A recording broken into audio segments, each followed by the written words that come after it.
శుక్లాంబరధరం విష్ణుం శశివర్ణం చతుర్భుజం ప్రసన్నవదనం ధ్యాయేత్ సర్వవిఘ్నోపశాంతయే. వందే గురుపదద్వంద్వమవాంగ్మానసగోచరం రక్తశుక్లప్రభామిశ్రమతర్క్యం త్రైపురం మహః. నారాయణం నమస్కృత్య నరం చైవ నరోత్తమం దేవీం సరస్వతీం వ్యాసం తతో జయముదీరయేత్. శ్రీమాతా శ్రీ మహారాజ్కి జయ. శ్రీమద్దేవి భాగవత పారాయణం, దానితో పాటుగా దుర్గా సప్తశతీ పారాయణం, అందులోనే మరొక భాగంగా నవార్ణ మంత్రంతో కూడిన చండీ హోమం కూడా ఈ విడత కార్యక్రమంలో ఇక్కడ జరుగుతున్నది. ఏ ఇంటిలో దేవీ భాగవతం ఉంటుందో ఆ ఇల్లు ధర్మార్థ కామ మోక్షములకు నిలయము అని దేవీ భాగవతం ప్రథమ స్కంధంలో చెప్పారు. పెద్దగా చదవడం చేతకాకపోయినా కనీసం పుస్తకం పూజించినా చాలట. పూజితం యద్గృహే నిత్యం శ్రీ భాగవత పుస్తకం ధర్మమర్థం చ కామం చ మోక్షం చ లభతే నరః. యద్గృహే అంటే ఏ ఇంటి యందు నిత్యం ప్రతిదినము భాగవతం అనే పుస్తకం పూజింపబడుతున్నదో ఆ ఇంటిలో ధర్మ అర్థ కామమోక్షములు 4 తమంత తాము కొలువై ఉంటాయి. చతుర్విధ ఫలపురుషాలతో నిండి ఉంటుంది ఆ ఇల్లు అన్నారు.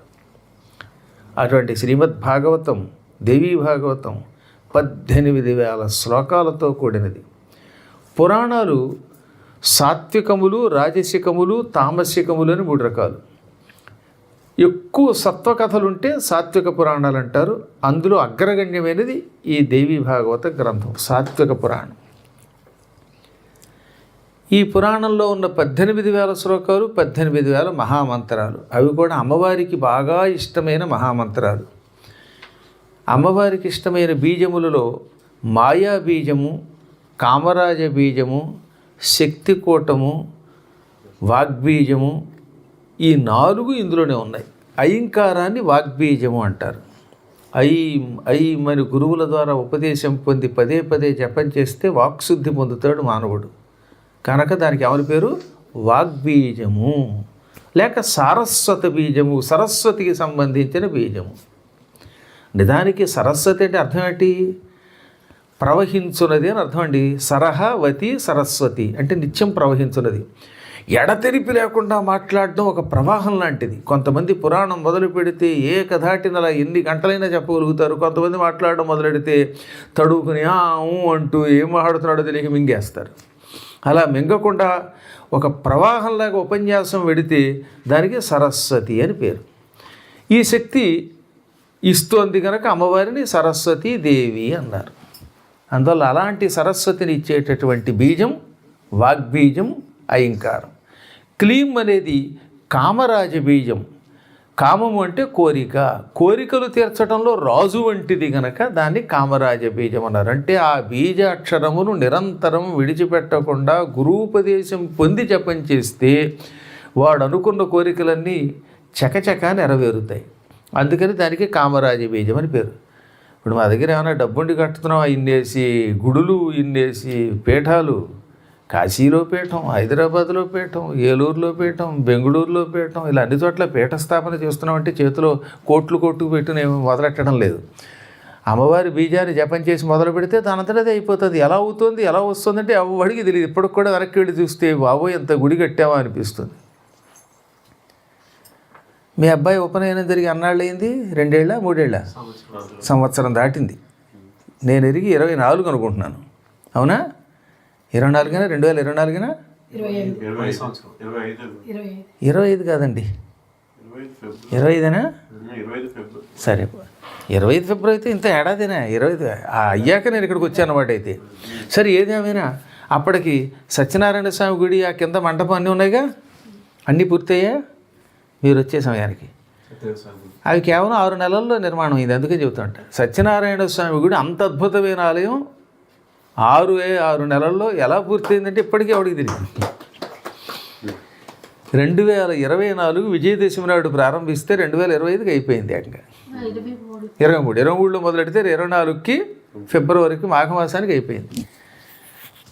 డబ్బు ఉండడం ఒక ఎత్తు, కార్యక్రమం పూర్తి అవ్వడం ఒక ఎత్తు. ఒక్కొక్కప్పుడు కోట్లు ఉండే పని అవ్వదు, ఒక్కొక్కప్పుడు ఏమీ ఉండదు పని అవుతుంది. ఇలా కార్యసిద్ధిని కోరిన కోరికలు తీర్చేటటువంటి శక్తి ఉన్న బీజం కనుక దానికి ఏమని పేరు? కామరాజ బీజం అని పేరు.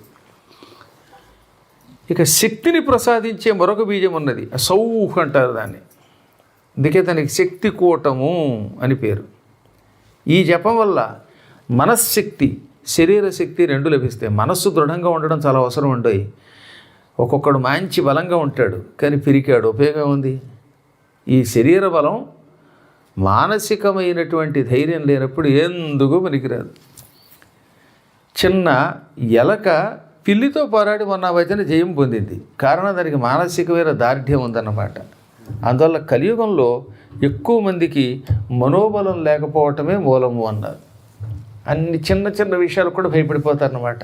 ఉరిమితే భయపడతారు, గట్టిగా భార్య అరిస్తే భయపడతారు, భర్త అరిస్తే భయపడతారు, జుట్టు ఊడిపోతే భయపడతారు, రోగం వస్తే భయపడతారు. ఎప్పుడు పిరికితనమే. అసలు ఎట్టి పరిస్థితుల్లో పిరికితనం లేకుండా, అధైర్యం లేకుండా మనోబలంతో ఉండాలి అంటే దానికి అమ్మ అనుగ్రహం కావాలి. అలా ఇచ్చే శక్తి సౌకారమునకు ఉన్నది. అది చాలా గొప్ప విషయం కదండి. సహస్రావధానాలు, శతావధానాలు ఇలా చేస్తున్నప్పుడు ఎవడు ఏం అడుగుతాడో అవేం పట్టించుకోకుండా దర్జాగా ఉంటాం మేము. అసలు ఎప్పుడూ జీవితంలో తొట్టుపాటు పడడం ఉండదన్నమాట. ఆ మనోబలం అమ్మ అనుగ్రహం వల్లే వస్తుంది. 1,00,000 పర్యాయములు జపం చేయడం కంటే జపం ఒక్కసారి చేసినా దృఢమైన భక్తితో చేస్తే తొందరగా శక్తి వస్తుంది. అది కూడా తెలుసుకోవాలి. కొంతమంది ఏమంటారంటే మీరు ఇచ్చిన మంత్రం ఏకంగా 10 లక్షలు చేసామండి అయినా ఇంకా ధైర్యం రాలేదండి అంటారు. కారణం ఆ 10 లక్షలు జపం చేస్తున్నంతసేపు ఫోన్లు చూసుకుంటూ కబుర్లు చెప్పుకుంటూ మొగుడు పిల్లలు ఇంట్లో కూర్చొని బజ్జీలు వేసుకు తింటూ ఉంటే ఈ శక్తి అంతా బజ్జీలు గడిపోయింది. ఈ సౌహ్ అంటూ వేసిన బజ్జీ శక్తివంతమైంది, వీడు మాత్రం నిశక్తివంతుడైపోతాడు. కాబట్టి మనస్సు లగ్నం చేసి జపం చేయాలి. ఇక మాయా బీజం ఉన్నది, శ్రీం అనే బీజం. ఈ జపం చేస్తే సంసారంలో ఉన్న ఏ మాయ మనల్ని ఏమీ చేయలేదు. రకరకాల భ్రమలు గురుగుతుంటారుంటాయి మానవులు. ఈ మధ్యనే ఓ దౌర్భాగ్యుడు పూర్వజన్మ కర్మలో పీఠానికి దూరంగా వెళ్ళిపోయాడు. పాపం ఏవో భోగాలు వస్తాయని భార్య వెంటబడి భోగాపురం వెళ్ళాట. ఏం చేయాలో తెలియట్లేదండి. ఇంటి అద్దె పెరిగిపోయింది, అద్దెకి తీసుకుందామని ఇల్లు వెతుకుతారట 3 రోజులుగా. పాపం 40,000 చెప్తున్నారట. వాళ్ళ ఆవిడికి 40,000 జీతం వస్తుంది అని లాక్కుపోయింది పాపం. ఆవిడికి జీతం 40,000 ఇంకా రాలేదు. ఆ భోగాపురంలో ఎయిర్పోర్టు రాలేదు, ఉద్యోగం రాలేదు. ఉన్న ఉద్యోగం పోగొట్టుకుపోయాడు కదా. ఇప్పుడు అక్కడికి వెళితే అద్దెకి తీసుకుంటే 40,000. ఈయనేమో ఇక్కడ ఖాళీ చేయమంటున్నాడు పాపం ఓనర్ గారు. సామాన్ అక్కడ ఉంది, అక్కడికి వెళ్ళలేడు, ఇక్కడ ఉండలేడు. 40,000 ఏం చేయాలో తెలియదు. ఎంత గింజుకున్నా అతి కష్టం మీద లాస్ట్ అండ్ ఫైనల్గా 30,000 ఇల్లు దొరికిందిట. వాడు ఏమంటున్నాడు, ఏడాదికి సరిపడా అడ్వాన్స్ ఇవ్వమంటున్నాడు. 12 30,000 అంటే 3,60,000 రూపాయలు అడ్వాన్స్ ఇవ్వమన్నట్ట. ఇస్తే తిరిగి రాదు, ఖాళీ చేయడానికి ఉండదు. ఈ విధంగా డైలెమ్మాలో పడి ఇందాక పాపం మన ఎంవి సత్యనారాయణ గారికి ఫోన్ చేసి ఏం చేయాలో తెలియట్లేదండి, 40,000 30,000 అద్దె అంటున్నారండి, ఇలా అయిపోయింది నా బతుకన్నట్టు. అందువల్ల ఏమిటనమాట, కలియుగంలో మాయ వెంట పడతారు. ఈ మాయ కొంతమందిని భార్యా రూపంలో పట్టుకుంటుంది, మరి కొంతమందిని భర్తృ రూపంలో పట్టుకుంటుంది, కొంతమందిని ధన వ్యామోహ రూపంలో పట్టుకుంటుంది. ఒక్కొక్కడిని ఒక్కొక్క రకంగా మాయ పట్టుకుంటుంది. ఈ మాయ నుంచి బయటపడడం ఎవడి వల్ల కాదన్నాడండి. అందుకే దేవీ భాగవతం 5వ స్కంధంలోను, మార్కండేయ పురాణంలోని దుర్గా సప్తశతిలోను బలాదాకృష్య మోహాయ మహామాయా ప్రయచ్చతి అన్నాడు వేదవ్యాసుడు.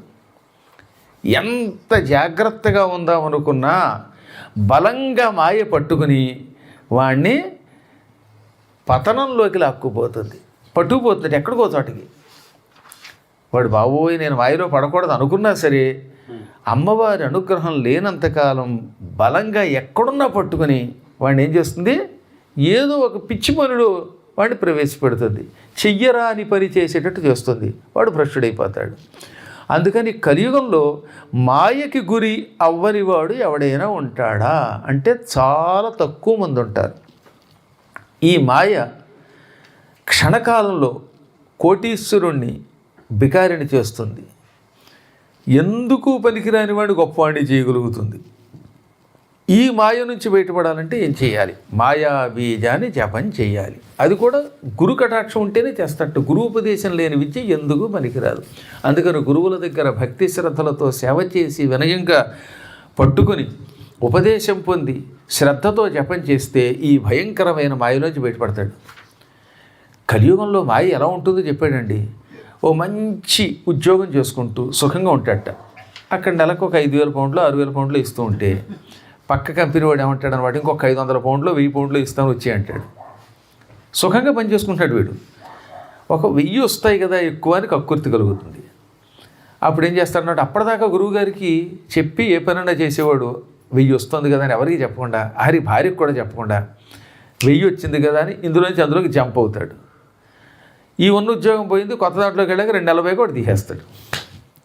ఎందుకు పనికి రాకుండా అయిపోతాడు. చిన్న చిన్న సంపదలకో కోరికలకో ఇంకో ప్రలోభాలకో లోబడి ఉన్నది పోగొట్టుకుని సర్వభ్రష్టత్వం పొందేలా చేయటమే మాయ యొక్క లక్షణం. ఇదే మహామాయ అంటే. అందుకనే దేవీ భాగవతం ఏమనుంటుంది, ప్రారంభంలోనే చెప్పాడు. ఎవరు, మహానుభావుడైన సుమేధుడు అనే మహర్షి సమాధి అనేటటువంటి ఒక గొప్ప వర్తకునికి, సురధుడనే రాజుగారికి ఏమని చెప్పాడు ప్రథమ అధ్యాయంలో, పోలి రెండో దాంట్లో కూడా కాదు. బలాదాకృష్య మోహాయ మహామాయ ప్రయచ్చతి. బలముగా ఆకర్షించి లాక్కొచ్చి మహామాయ సంసార వ్యామోహంలో పారవేస్తుంది, కష్టాలలో పారవేస్తుంది. అందులో మాయకి లొంగని వాడు అంటూ ఉండట. కానీ చిత్రం అంటే తెలుసా, ఇంత మాయ కూడా యావజ్జీవితం గురుభక్తితో ఉంటే వాడిని ఏమి చేయనందండోయ్. యావజ్జీవితం ఒకే రకంగా ఉండాలి. మళ్ళీ ఏదో 2019లో ఉద్యోగానికి వచ్చేటప్పుడు గురువుగారని మళ్ళీ 26లో పెళ్ళాన్ని రాగానే ఉద్యోగం మానేస్తే వాడిని పట్టుకుంటుంది మాయ. ఎక్కడో గురుద్రోహం చేస్తేనే పట్టుకుంటుంది అనమాట, లేదా పట్టుకోదు. అందుకే ఆదిశంకరుడు ఏమన్నాడు, గురుచరణాంబుజ నిర్భర భక్త సంసారాత్ అచిరాత్ భవముక్త సేంద్రియ మానస నియమాదేవం ద్రక్ష్యసి నిజ హృదయస్థం దేవం. గురువు పాదపద్మముల మీద నిర్భరమైన భక్తి కలిగిన వాడు అంటే గాఢమైన దృఢమైన చెక్కు చెదరని భక్తి కలిగిన వాడు సంసారాత్ సంసారము నుండి అచిరాత్ చాలా తొందరగా భవముక్త ముక్తి పొందుతాడు. సంసారం నుంచి తొందరగా విముక్తి పొంది ఏ మాయలోనూ పడకుండా సుఖంగా ఉండాలంటే దానికి ఒకటే ఒక మార్గం, నిరంతరం దృఢమైన గురుభక్తి కలిగి ఉండాలి. అటువంటి వాడు హృదయస్థం దేవం ద్రక్ష్యసి, తన హృదయంలో ఉన్న దేవుడు చూస్తాడు. అంటే అటువంటి వాడు దేవుడు చూడడానికి తీర్థయాత్రలకు కూడా వెళ్ళక్కర్లేదట. భగవంతుడు వాడికి నిత్యం గుండెలలో కనపడతాడు, హృదయంలో కనపడతాడు. ఎంత అదృష్టం అది. అందువల్ల లేనప్పుడు మాయలోనే పడుతూ ఉంటాడు. ఆ మాయ నుంచి బయట పారవేసే బీజాన్ని, మాయా బీజాన్ని శ్రీం అన్నారు. ఇది ఐశ్వర్యాన్ని కూడా ఇస్తుందండి. ఎంతెందుకు, ఈ అక్షర జపం చేసిన వాళ్ళ ఇళ్లల్లో అమ్మవారు చేరి సేవ కూడా చేసింది.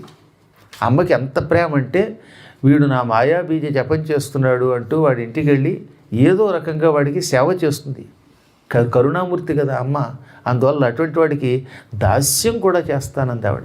అసలు శ్రీ అనే అక్షరమునకు అర్థం అదే. శృంగ్ సేవాయామ అని ఒక ధాతువు ఉన్నది, శృంగ్ అని ఒక ధాతువు ఉన్నది. ధాతువు అంటే క్రియాపదమునకు మూల రూపం. ఇంగ్లీష్లో చెప్పాలంటే root form of the verb. దానికి అర్థం ఏమిటి, సేవించుట. కాబట్టి సేవించుట అనే ఒక ధాతువు శ్రీగా మారింది. అనగా ఎవరైనా తనను సేవిస్తే తాను వారిని సేవిస్తుంది. ఆ బీజ జపం చేస్తే అటువంటి వారికి రకరకాల సేవలు చేస్తుంది అమ్మ. ఎలా సేవిస్తుంది, శ్రీం శ్రీం అని జపం చేసేవాడి మీద జాలి కలిగి ఆవుల రూపంలో ఆ ఇంట్లో చేరి పాలు మొదలైనవి ఇస్తుంది. ఎద్దుల రూపంలో వాడికి బండేది లాగుతుంది. భర్తకి భార్య రూపంలో, భార్యకి భర్త రూపంలోనూ సాయం చేస్తుంది. అంటే వాళ్ళని ఆవహించి వాళ్ళ చేత ఒకళ్ళకొకళ్ళకి పనులు జరిగేలా చేస్తుంది. పిల్లల రూపంలో అనుగ్రహిస్తుంది, గురువుల రూపంలో అనుగ్రహిస్తుంది, పంట రూపంలో అనుగ్రహిస్తుంది, వంట రూపంలో అనుగ్రహిస్తుంది. ఈ విధంగా ఏదో ఒక రూపంలో ఆవహించి అనుగ్రహిస్తుంది. అది అమ్మవారి యొక్క కరుణా లక్షణం. అంటే అటువంటి అమ్మవారు ఇన్ని బీజములతో కూడిన మహామంత్రములతో కూడినటువంటి శక్తి కలిగిన ఆవిడ నాకు సంబంధించిన మంత్రములన్నీ మానవులకి ఎలా అందుతాయి అని బాగా ఆలోచించింది. ఈ మాయా బీజము, కామరాజ బీజము, శక్తి కూటము, చండీ బీజము, పంచదశి మహామంత్రం, ఇటువంటి తన మంత్రములు నిత్యం మానవులు జపం చేయలేరు గనక జపం చేయటం వల్ల వాళ్ళకు వచ్చే శక్తి వాళ్ళకి ఎలా ఇద్దామా అని ఆలోచించి వేదవ్యాసుని ద్వారా 18,000 శ్లోకములతో దేవీ భాగవత రూపంలో అందించింది ఆ తల్లి. అంటే వ్యాసుడు రాసిన ఈ 18,000 శ్లోకాలు అమ్మవారి మంత్రాలు. అందుకే ఒక్కొక్క శ్లోకం ఒక్కొక్క మంత్రం కనుకే 18,000 శ్లోకములతో 18 రోజుల పాటు యజ్ఞం చేసిన వాళ్ళు ఉన్నారు. పూర్వం 18 రోజులు యజ్ఞం చేశారు. ఈ 18 రోజుల యజ్ఞంలో రోజు ఒక 1000 శ్లోకాలు, చివరిన స్వాహాకారం చెప్పడం అనమాట. ఇప్పుడు మొదటి శ్లోకం ఉందనుకోండి, సూత సూత మహాభాగ వదనో వదతాం వర అని ఆ శ్లోకం చదవడం, ఆఖరిని స్వాహ అనడం. ఈ విధంగా శ్లోకములతో 18,000 శ్లోకాలతో యజ్ఞం చేసిన వాళ్ళు ఉన్నారు. కొంతమంది 18,000 శ్లోకాలు చేసేందుకు అవకాశం లేదు కనుక 18 రోజుల పాటు రోజు 1000 శ్లోకాలతో యజ్ఞం అంటే మాటలండి. ఎంత కాదనుకున్నా రోజుకు 4-3 గంటల కంటే ఎక్కువే పడుతుంది ఒక 1000 శ్లోకాలు అంటే. స్వాహాకారం కూడా చెప్పాలి కనుక అందులో దబదబా చెప్పకూడదు కదా, అల్లు అని చదవకూడదు. శ్లోకం అంటే స్పష్టంగా చదవాలి. పిచ్చి పిచ్చిగా చదివితే ఫలితం రాదు. గీతి శీఘ్రీ శిరఃకంపి అంటే సాగ తీసుకుంటూ చదవడాన్ని గీతి అంటారన్నమాట. అనుకుంటూ ఉంటారు, అస్వాడు అంటారు ఏంటో కొంతమంది. 2 ముక్కలు మాట్లాడమంటే అందులో 30 ఓలు. సోత సోత అంటే తర్వాత ఏం చదవాలో తెలియట్లేదు, అందుకని లాక్కుంటున్నాడు అనమాట. ఇలా బాగా దీర్ఘాలు తీయటం, సాగదీయడం, మహావేగంగా చదవడం, తలకాయ ఇలా తెగూపేస్తారండి కొంతమంది. చదువుతున్నసేపు తిప్పేస్తారు. ఎందుకు తిప్పుతారో తెలియదు, రోగం అది. అలా తలకాయ వంపడం, శిరఃకంపి అంటుంది అనమాట, తలకాయని కంపింపజేయటం. ఇవన్నీ కూడా అల్ప పాఠకుల లక్షణములు. పాఠకులు అంటే చదివేవాళ్ళు ఉన్నారే, పారాయణ చేసేవాళ్ళల్లో సామాన్యులు మరీ అల్పుల యొక్క లక్షణం. మహాత్ములు చదువుతారట, మాధుర్యం. వాళ్ళు చదువుతుంటే మధురంగా ఉంటుందండోయ్. వాడు చదివితే చాలు ఆ శ్లోకం ఏదో సంగీత ధ్వని విన్నంత ఆనందం కలిగిస్తుంది అనమాట. చక్కగా కొంతమంది చదువుతుంటారు సరే, పారాయణ చేస్తూ ఉంటే పైకి చదువుతున్నప్పుడు అనమాట, లోపల లోపల చదువుతున్నప్పుడు ఎలా కాదు మనకి తెలియదు. కానీ తర్వాత ఆ అక్షరములను కూడా ఎక్కడ విరవాలో అక్కడ విరుస్తారనమాట. ఇది మొన్న ఒక మధ్యన ఒక ఆయన ఎవరు గాయత్రి మంది చెబుతున్నాడు, తత్స వితుర్వరేణ్యం. ఏంటది? అప్పుడు గాయత్రి దేవత ఎందుకు ఉంటుంది అక్కడ? తత్ సవితు వరేణ్యం. అది అంటే వాడికి కనీసం సవితు అంటే సూర్యుడని కూడా తెలియదు అనమాట. వరేణ్యం అంటే శ్రేష్ఠుడని కూడా తెలియదు. తత్ అంటే అది లేక ఆ అని కూడా తెలియదు. అందుకని తత్స. ఇంకా నయ్యం పితుర్వరేణ్యం అన్నాడు ఒకడు. పితుర్వరేణ్యం కొంత నయ్యం అది. అంటే వాడికి గాయత్రి మంత్రం ఎక్కడ విడదీయాలో తెలియదు. అలాంటి వాళ్ళు మంత్రం చదివితే ఏం ఫలితం వస్తుంది చెప్పండి? అపఫలితం తప్ప. శబ్దాలు ఎక్కడ అదిగో అమ్మవారు స్పష్టంగా చెప్పింది ఇప్పుడు మనకి ఆ విషయం. అందుకే పువ్వు రాల్చి మరీ విషయం చెప్పింది. అందులో కలియుగంలో భాషా జ్ఞానం లేక ఇష్టం వచ్చినట్టు విరవడం వల్లే ఎక్కువ పారాయణములు మనకి తగిన ఫలం ఇవ్వడం లేదు. అందుకని ఇలాంటి వాళ్ళ కోసం ఏం చేశాం మేము? దుర్గా సప్తశతిని మొత్తం చదివేశాను కదా నేను. 700 శ్లోకాలు యూట్యూబ్లో ఉంది. కాబట్టి పారాయణ చేసుకునేవాళ్ళు హాయిగా యూట్యూబ్లో ఆ శ్లోకాలు వింటూ పారాయణ చేసుకుంటే ఏ శబ్దం ఎక్కడ విరవాలో తెలుస్తుంది అనమాట. సురథో నామ రాజా భూత్ సమస్తే క్షితిమండలే. ఇలా చక్కగా విడదీయాలి. ఆ క్షితిమండలి అంటే సప్తమి విభక్తి, భూమండలమునందు అని వాడికి అర్థం అవ్వాలి. అందుకని అటువంటి వాళ్ళ కోసం ఇటు దుర్గా సప్తశతి, సుందరకాండం ఇవన్నీ పూర్తిగా పారాయణ చేశాం. ఇప్పుడు దేవి భాగవతం కూడా పారాయణ చేసి యూట్యూబ్లో పెడుతున్నాం. అన్నీ ఎక్కడ చేయగలుగుతాం? కాబట్టి కనీసం ఎంతో కొంత జ్ఞానంతో పారాయణ చేస్తే అప్పుడు ఏమవుతుందన్నమాట, పారాయణ ఫలం వస్తుంది. అందుకని పారాయణ చేసేవాడు మధురంగా చదవాలి, స్పష్టంగా చదవాలి, శబ్దములను ఎక్కడ విభజించాలో అక్కడ విభజించి చదవాలి అన్నమాట. ఆయన పేరు శ్రీనివాస్ అండి. శ్రీని అని అక్కడికి ఆపి వాస అంటే దానికి అర్థం ఏముంటుంది చెప్పండి. ఈ మధ్యన కటింగ్లు ఎక్కువైపోయి తెలుసా. ఆయన పేరు శ్రీనివాస్ అయితే శ్రీనివాస్ అని చదవడం లేదు, పూర్తిగా పిలవరు, శ్రీని గారు అండం. ఏమిటి శ్రీని గారు, నీ మొహం కానీ గారిలాగా అయిపోయించేవారు అది. వాడి దగ్గర కానీ కూడా లేకుండా అయిపోతుంది అనమాట. ఎన్ని రకాలు కంపు చేయాలో అలా చేస్తారనమాట. మీనాక్షి ఉందనుకో మీనా అండం, అంటే వాళ్ళ ఆవిడ చేప, మీనాక్షి పోయింది. మీనా మీనా అంటే యమకింకర్లు మేనా పట్టుకొస్తారు, అందులో పట్టుకుపోతారు. శుభ్రంగా పలకడం పోయింది అనమాట. అన్ని రకాలుగా శబ్దాలను భ్రష్టం చేయడం మానేశారనమాట. ఇంకా చెప్తున్నానట, ఈ మధ్యలో ఒక ఆవిడ పేరు కూడా ప్రసన్నే. వాళ్ళ ఆవిడకి ప్రసన్న అని పేరు ఉంటే ప్రసన్న అని పెట్టలేదన్న, ప్రస్సు అంటే అప్పుడు ఏం చేస్తారన్నమాట, హేమకింకర్లు వేళతో ప్రెస్ చేస్తారు. హాయిగా ప్రసన్న అంటే ఎంత సుఖంగా ఉంటుంది, ఆ ముఖంలో ప్రసన్నత్వం కనబడుతుంది. అయితే మీరు మంచివారు కాస్త ప్రసన్న విషయాన్ని పిలుస్తున్నారు. ఉత్తి ప్రస్సు లేకపోతే నా ఇలా రకరకాలుగా పిలిస్తే ఏం బాగుంటుంది. అందువల్ల శబ్దమును ఎక్కడికి ఎలా విభజించాలో ఎలా పలకడో పెద్ద కళ అన్నమాట. అలా పారాయణ చేయాలట. అందులో రాశాను, నేను చెప్పినవన్నీ ఇప్పుడు చెప్తున్నా, అంతా పుస్తకంలో ఉంటుంది చూడండి ఒకసారి. పారాయణలో మాధుర్యముగా చదవాలని, స్పష్టంగా చదవాలని, శబ్దోచ్చారణ చేసేటప్పుడు ఎలా విభజించాలో అలా విభజించాలని చెప్పారనమాట. అలా పారాయణ చేస్తే ఈ 18,000 శ్లోకాలు ఎంతో శక్తివంతమైనవి కనుక మనకి తగిన ఫలం ఇస్తాయి.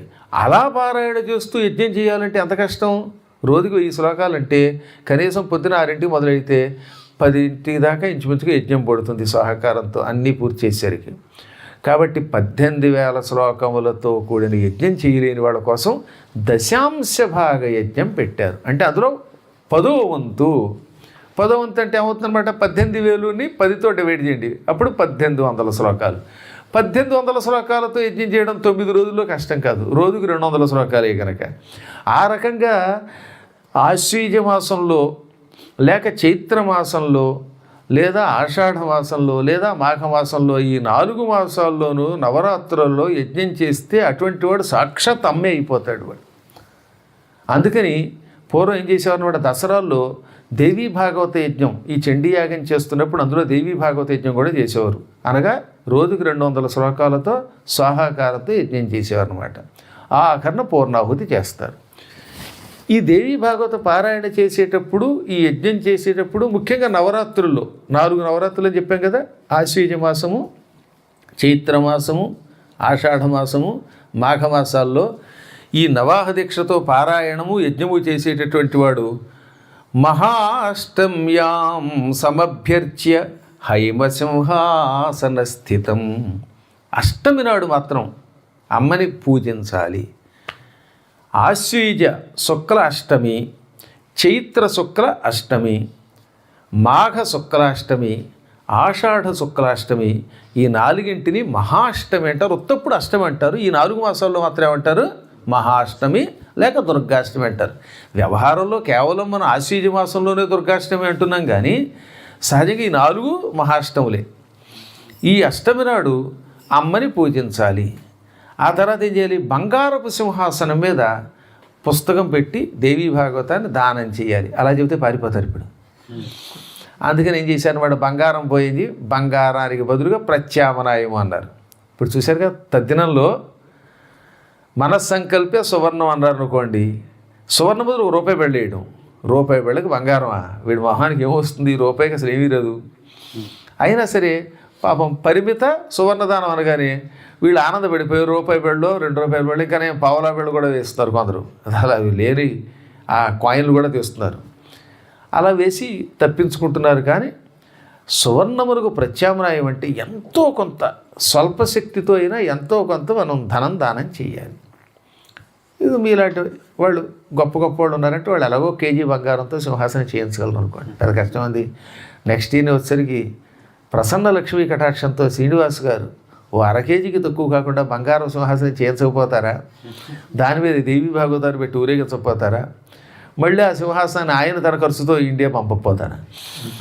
వాడు అతనే పట్టుకెడితే వాడు ఎవడు ఇన్కమ్ ట్యాక్స్ అంటాడు. అదే కస్టమర్స్ వాళ్ళ బాధలు ఎక్కువ ఉంటాయి. ఆ కష్టం అవి కష్టాలు అనమాట. కస్టమర్స్ కాదు, కస్టమ్స్.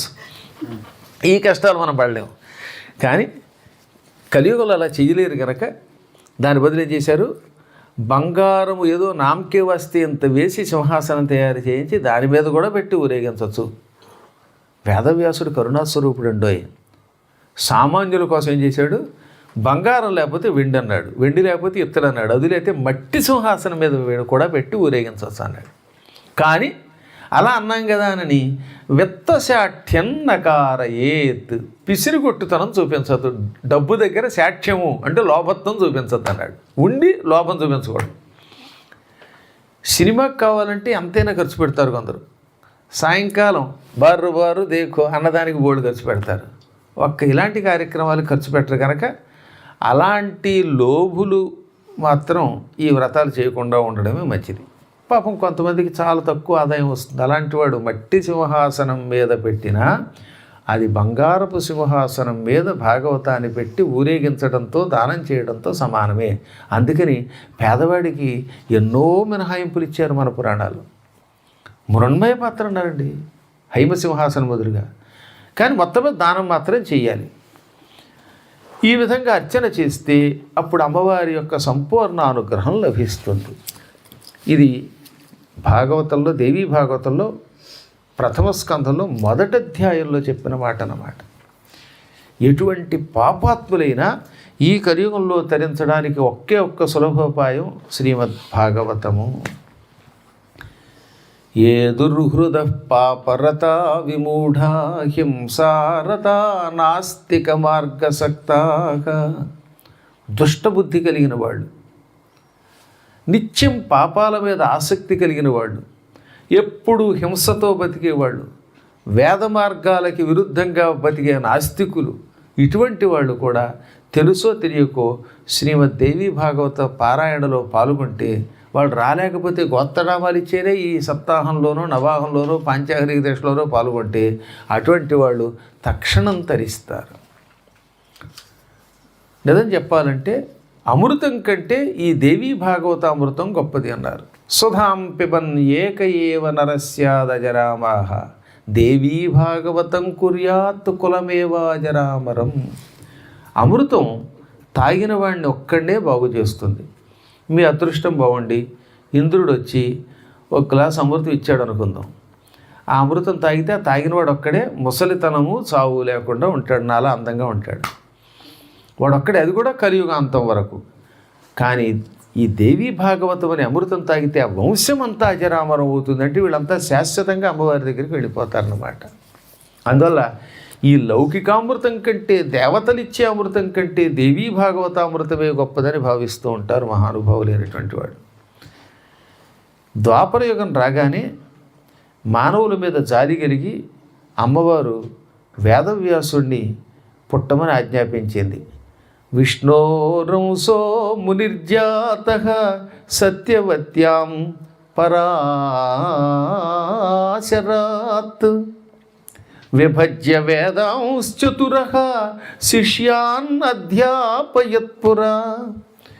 అప్పుడు విష్ణువు యొక్క అంశతో వేదవ్యాస మహర్షి పుట్టాడు. యమునా తీరంలో సత్యవతికి పరాశరుడికి తన యొక్క దివ్యశక్తితో సాక్షాత్తు విష్ణువే అవతరించాడు. అందుకే వ్యాసుడిని విష్ణువు అన్నారు. వ్యాసో నారాయణో హరిహి.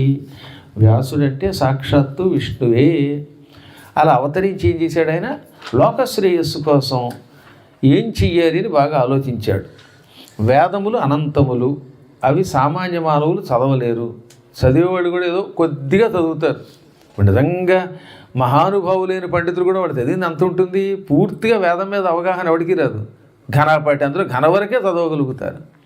సంపూర్ణముగా ఋగ్వేదం, యజుర్వేదం, సామవేదం, అధర్వణ వేదం 4 వేదాలని పూర్తిగా భాష్యంతో చదవడం ఈ కలియుగంలో చాలా అరుదు. అసలు లేకుండా ఉంటారు, మహాత్ములు ఉంటారు, కానీ చాలా తక్కువ మంది ఉంటారు. అనంత వేదములు చదవడం అసంభవం. అందువల్ల ఏం చేశాడు ఆయన, వేదములను మానవులు సామాన్యులు పట్టుకోలేరు కనుక విభజించాడు. ఎన్నిగా? 4గా విభజించాడు. ఋగ్వేదం, యజుర్వేదం, సామవేదం, అథర్వణ వేదం అనే పేర్లతో నాలుగుగా విభజించాడు.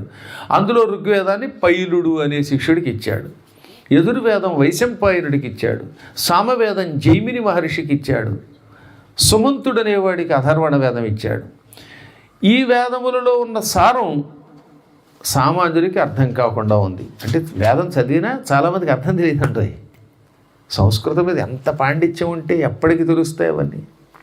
అందుకని ఇది దృష్టిలో పెట్టుకుని ధర్మాచార విహీనానాం కళావల్పాయుషాం నృణాం స్త్రీణాం దుర్మేధసాం నృణాం ధర్మజ్ఞానం కథం భవేత్ విచార్యైతత్తు మనసా భగవాన్ బాదరాయణః పురాణాఖ్యం సుధారసం. ఈ కలియుగ మానవులలో ఎక్కువ మంది ధర్మము ఆచారము లేకుండా ఉంటారు. బయట నుంచి ఆర్డర్ ఇప్పించుకుని చికెన్లు మటన్లు తెప్పించుకు తింటారు, ఇంట్లో వండుకోరు, నానా చెత్త తింటారు, ఏం తింటారో తెలియదు. పైకేమో శాకాహారంలో ఉంటుంది, అందులో అన్నీ క్రాక్ ఆహారాలే ఉంటాయి. అల్పాయుష్కులు పైగా ఉన్న 4 రోజులు భోగలాలసలు ఉంటారు, రోగాలు పొందుతూ ఉంటారు. పాపం ఆడవాళ్ళు కూడా ఉద్యోగాలు చేయవలసి వస్తుంది కలియుగంలో. దాంతో వాళ్ళకి సమయం దొరకదు. అందుకని ఓ పక్కన బయట ఉద్యోగం, ఇంట్లో వంట చేసుకోవాల్సిన అవసరం కలియుగంలో ఆడవాళ్ళకు ఉంటుందని రాయించాడండోయ్. అందుకని ప్రత్యేక స్త్రీనాం అన్నాడు. ఆడవాళ్ళకి కష్టాలు ఎక్కువ కలియుగంలో. పూర్వం ఏంటంటే ఏదో ఇంట్లో వరకే ఉండేవారు కనుక కొంతవరకు పారాయణ చేసుకునేవారు, పూజలు చేసేవారు. ఇప్పుడు అలా కాదే, ఇటు మగాడు ఉద్యోగం చేయాలి, ఆడది చేయాలి. ఇద్దరు ఎవరి పనులు ఎవరు చేయాలో తెలియదు, ఇద్దరికీ కష్టాలే. అందుకని ఇటు మగవాళ్ళ గురించి ముందు చెప్పి మళ్ళీ ప్రత్యేకంగా స్త్రీనాం అన్నాడు. కేవలం మగవాళ్ళ గురించి చెప్పి వదిలేచ్చుగా, కానీ ఆడవాళ్ళని ఎందుకన్నాడంటే వీళ్ళకు కూడా బాధ్యత పెరిగిపోతుంది. అది చూస్తూనే ఉన్నాగా. అందువల్ల ఇప్పుడు దోశలు ఎవరు వేస్తున్నారో తెలియట్లేదు నాకు.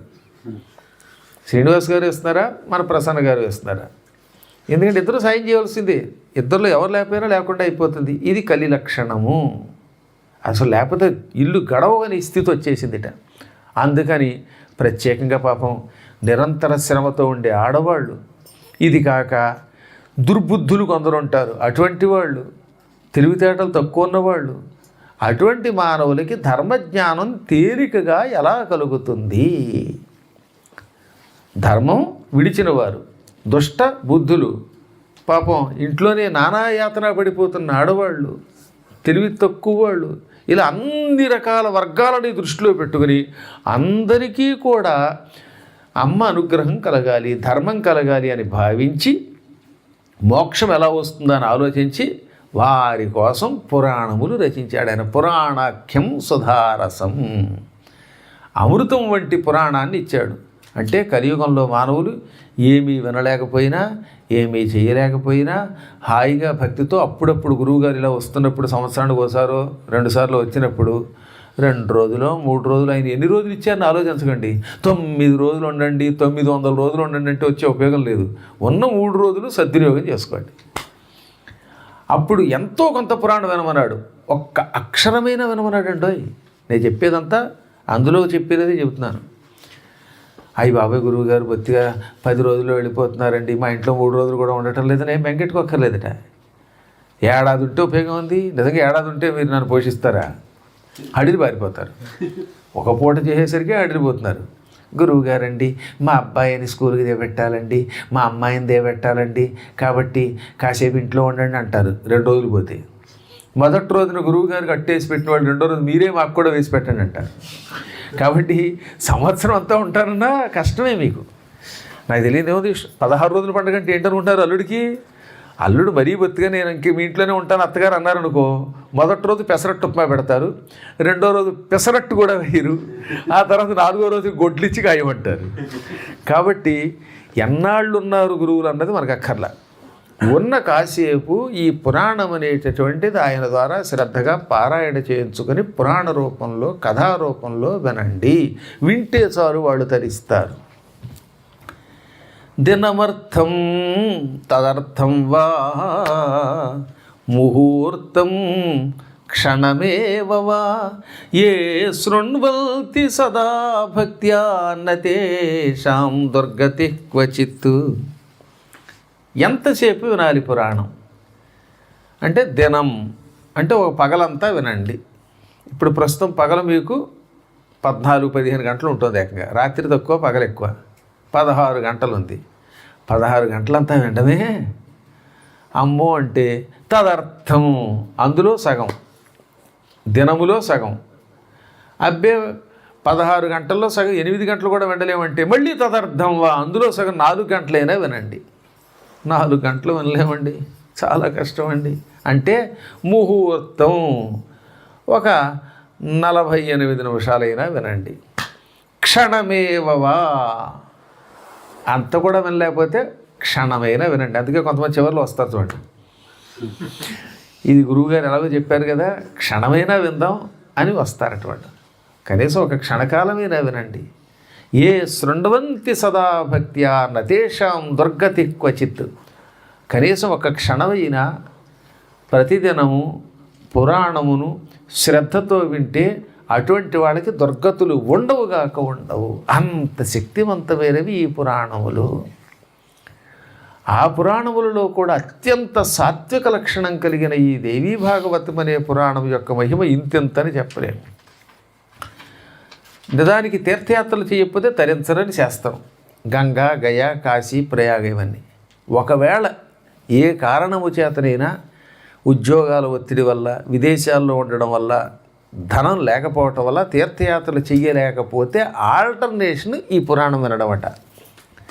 తథా న గంగా న గయా న కాశీ న నైమిషన్నో మథురా న పుష్కరం పునాతి సద్యో బదరీవనం నో యథా హి దేవీ మఖయేష విప్రాహ. అమ్మవారి పురాణం వినడం ఒక యజ్ఞము అన్నారు. దానికి అంబాయాగము, దేవీమఖము అని పేరు. అంటే అమ్మ చరిత్ర వినడమే యజ్ఞం. ఈ యజ్ఞం వల్ల లాభం ఏమిటి? ఒకవేళ ఏ కారణం చేతనైనా గంగకి వెళ్ళలేకపోయినా, గయ వెళ్ళలేకపోయినా, కాశీ వెళ్ళలేకపోయినా, ప్రయాగ వెళ్ళలేకపోయినా, మధుర వెళ్ళలేకపోయినా, బృందావనం వెళ్ళలేకపోయినా, బదరీ వంటి క్షేత్రములకు వెళ్ళలేకపోయినా ఈ దేవీ భాగవతం వినడం వల్ల అన్ని రకాల క్షేత్రములు తిరగడం వల్ల వచ్చే ఫలితం వస్తుంది. అలాగని ఎక్కొట్టమని కష్టం. మళ్ళీ దీని అడ్వాంటేజ్గా తీసుకోమంటల్లా. వెళ్ళలేని వారు ఈ భాగవతం, దేవీ భాగవతం వినడం ద్వారా ఫలితం పొందవచ్చును. అదే క్షేత్రంలో వింటే, ఇప్పుడు రేపు మేము మార్చిలో అమ్మవారి నివాస స్థానం వింధ్యాచలంలో దేవీ భాగవతం చేస్తున్నాం పాంచాగ్నిక దీక్షతో. అటువంటి చోట వింటే ఇంక వాడికి వచ్చే ఫలితం ఏమని చెప్పగలరండి? అద్భుతమైన శక్తివంతమైన క్షేత్రాలు అవన్నీ కూడా. అమ్మవారు యశోదాదేవి గర్భం నుంచి పుట్టి వింధ్యాచల నివాసిని అని పిలువబడింది. శుంభుల్ని చంపిన తర్వాత కూడా వింధ్యాచలంలో కొలువై వింధ్యాచల నివాసిని అని పిలువబడింది. ఎప్పటికప్పుడు వింధ్య పర్వతాలలో ఆవిడ కొలువుతూ ఉంటుంది. వింధ్య పర్వతం మీద అభిమానంతో అక్కడే ఉన్నది. అందువల్ల అమ్మవారికి ఏమని పేరు? వింధ్యవాసిని, వింధ్యాచల నివాసిని. చూడండి, అందులో దుర్గా సప్తశతిలో తతస్థౌ నా శీష్యామి వింధ్యాచల నివాసిని. ఇంకా ఈ లలితా సహస్రనామంలో విశ్వాధిక, వేదవిద్య, వింధ్యాచల నివాసిని అని ఉంటుంది. వింధ్యవాసిని అన్న, వింధ్యాచల నివాసిని అన్న ఆ అమ్మవారి పేరే. అటువంటి క్షేత్రాలలో దేవీ భాగవత పారాయణం, యజ్ఞం, పురాణం వినడం అనంత ఫలం. దాన్ని ఎవరూ కూడా లెక్క పెట్టలేదు. ఇన్ఫైనైట్ అనమాట. ఇక అంటే ఒకసారి పారాయణ చేస్తే ఎన్నోసార్లు పారాయణ చేసిన ఫలం వస్తుంది అన్నారు. అందువల్ల అమ్మ చరిత్ర మనం ఎప్పుడు వీలుంటే అప్పుడు వినాలి. పూర్వం ఒకసారి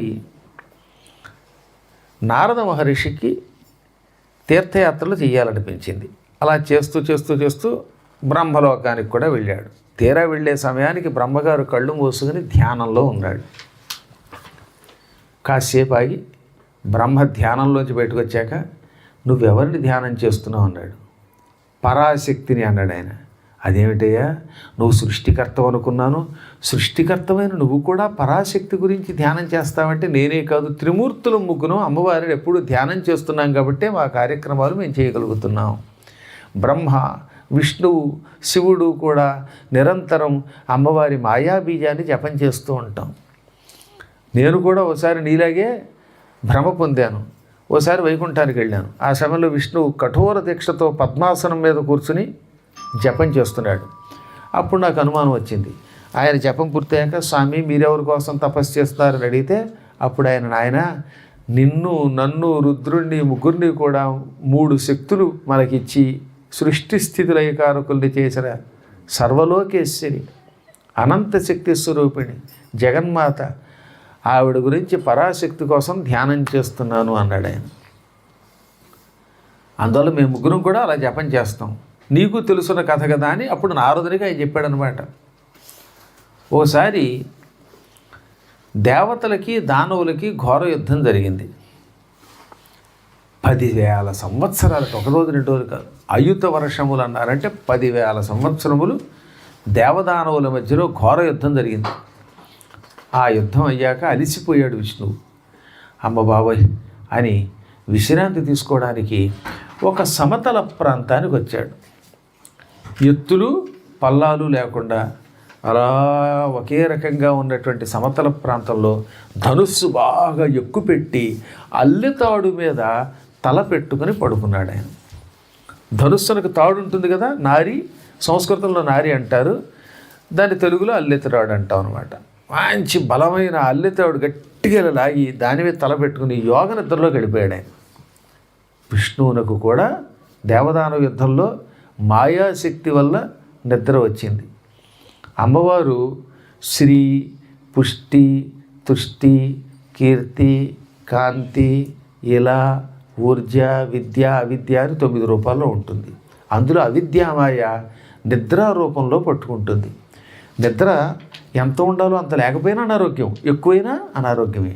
కాబట్టి ఎప్పుడు కూడా నిద్ర ఉండాలండి. ఆరోగ్యవంతుడి లక్షణం ఏంటంటే అలా హాయిగా వేళకి నిద్రపోవటం, మళ్ళీ లేవటం. కానీ కలియుగంలో ఏం చేస్తారట, నిశాచరులు ఎక్కువగా ఉంటారట. అంటే రాత్రి 12 అయినా నిద్రపోరు. రాత్రిపూట తిరిగితే వాళ్ళు ఏమంటారు, నిశాచరహ, రాత్రి యందు తిరుగువాడు. ఇప్పుడు కలియుగంలో ఎక్కువ మంది నిశాచరులే, రాక్షసులే. దిక్కుమాల రాత్రి 12ంటికి ఎక్సర్సైజ్ ఏంటండి అసలు? అర్ధరాత్రి భోజనాలు, అర్ధరాత్రి వ్యాయామాలు, అర్ధరాత్రి తిరగడాలు, అర్ధరాత్రి వాళ్ళ పబ్బులు వెంట వెళ్ళడం. ఆ పబ్బు కాదు, జబ్బు. ఉన్న డబ్బు పోయి పబ్బులోకి వెడితే జబ్బు వస్తుందన్నమాట. అది ఎట్టి పరిస్థితుల్లో రాత్రి మహా అయితే 9 దాటిన తర్వాత మాత్రం వెంటనే ఏం చేయాలి, నిద్రపోవాలి. కనీసం పోని 10, 1 గంటైనా అలా పడుకోరు. అప్పుడు పడుకుంటే ఏమవుతుంది, పొద్దుట 10ంటికి కూడా లేవలేరు, అలసట వస్తుంది. దానివల్ల అనారోగ్యాలు వస్తాయట. క్రమంగా జుట్టు ఊడిపోవడాలు, షుగర్లు, బీపీలు, వీటన్నిటి గల కారణం సకాలంలో మానవుడిగా ప్రవర్తించి చేయవలసిన పనులు చేయకపోవటమే. తినవలసిన టైంలో తినడం, 1 గంటకి భోజనం చేస్తే ఏమవుతుందండి, అది అనారోగ్యం కదా. మరి పూర్వం చక్కగా పెందరాళ్ళే పడుకునేవారు, బ్రాహ్మీ ముహూర్తంలో లేచేవారు, 4ంటికల్లా లేచిపోయేవారు చక్కగా. ఇప్పుడు అసలు 4 గంటలంటే ఏమిటో తెలియదు వాడికి. గొప్పగా లేచేయడంటే అర్థం ఏ ఎయిర్పోర్ట్కి వెడుతున్నాడు అని అర్థం. అది కూడా కొంతమందిని అయితే వాళ్ళు మళ్ళీ వెనక నుంచి అలారం పెట్టి గొడవ చేయాలి. ఒరే నాయనో 7ంటికి ఫ్లైట్ రా బాబు, 4ంటికి లేవండ్రో అంటే లేవండ్రా దెయ్యమని ఉండేది మా చిన్నప్పుడు. ఆ దెయ్యం గొడవ చేస్తే అప్పుడు లేచి స్నానం చేసి ప్రయాణం అవుతారు. లేకపోతే ఏమవుతుంది, ఫ్లైట్ వెళ్ళిపోతుంది ఎవరికి. ఒక ఆయన ఉండేవాడు 2ంటికండి తిరుమల ఎక్స్ప్రెస్, 2ంటికి తిరుమల ఎక్స్ప్రెస్ ఇంట్లో బయలుదేరాడు ఆయన. మరి రైలు వెళ్ళిపోదు, తలకే మొత్తుకుని వాళ్ళు ఆవిడ ఎన్నోసార్లు కూడా. ఓసారేమో గరీబ్ రథ్ ఎక్కబోయి సికింద్రాబాద్ అది పోగొట్టాడు. ఎప్పుడు చూసినా పోగొట్టమే. ఈ మధ్యన వాళ్ళ ఆవిడకి మండిపోయి కర్రొచ్చుకున్నాక ఈ మధ్యన కొంచెం జాగ్రత్త పడుతున్నాడు ఆయన అనమాట. అంటే ఏంటన్నమాట ఈ లక్షణం, ఇదంతా అసుర లక్షణం అంటారు. దీని ఏమంటారు, ఆసురీ లక్షణములు. ఏమి చేసేది ఉండదు ఇంట్లో. మరి వీళ్ళు ఏమన్నా పడబడుస్తున్నారు అనుకుంటారా? నిరంతరం వేదాధ్యయనం చేసేసి లక్షల కోట్లు సంపాదించేసి మహత్తరమైన కార్యక్రమాలు ఏం చేయరు. ఎంబీ అంటే మహాబద్ధకం, అంతకంటే ఇంకెక్కువ మాట్లాడకూడదు అనుకోండి. అందుకని ఎంబీ అంటే మహాబద్ధకం. అలాగా ఏమిటో తెలియదు, వాళ్ళందరినీ నిశాచరులు అంటారనమాట. రాత్రిపూట ఇక మీదటైనా పెందరాళ్ళే పడుకోండి, ఉదయం లేవండి. దానివల్ల వచ్చే ఆరోగ్య రహస్యాలు మీకే తెలుస్తాయి. ఇప్పుడు ఇక్కడ నాకు లండన్ వచ్చాక మొదటి 2 రోజులు నాకు కూడా జట్ పంచి అని పట్టుకున్నది. అంటే మీరంటే లాగులు వేసుకున్నారు కనుక జట్ లాగు, నాకు పంచి వేసుకున్నారు కనుక జట్టు పంచి అనమాట. జట్టు పంచో, జట్టు ప్యాంటో, జట్ లాగో ఏదో ఒకటి. కానీ సాధ్యమైనంత వరకు పీఠంలో ఉన్నంత వరకు ఎట్టి పరిస్థితుల్లో పొద్దుట లేవవలసింది, సంధ్యావందనాదులు చేయవలసింది. కొంతకాలం పోయాక వయస్సు వచ్చాక కొంతమందికి అనారోగ్యం వస్తుంది, వేరే విషయం. వార్ధక్యంలో నిద్ర పట్టకపోవడం సహజమట.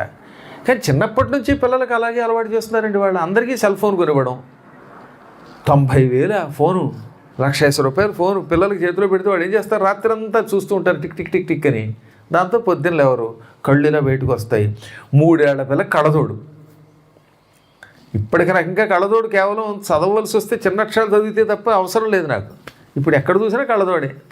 అసలు జోడు పక్కన ఉండదు, ఉండవలసిన జోడు. ఈ కళ్ళజోడు మాత్రం వస్తుందన్నమాట. దీనికి గల మూల కారణం ఈ నిశాచరత్వము అన్నారన్నమాట. అందువల్ల దృష్టిలో పెట్టుకోవాలి.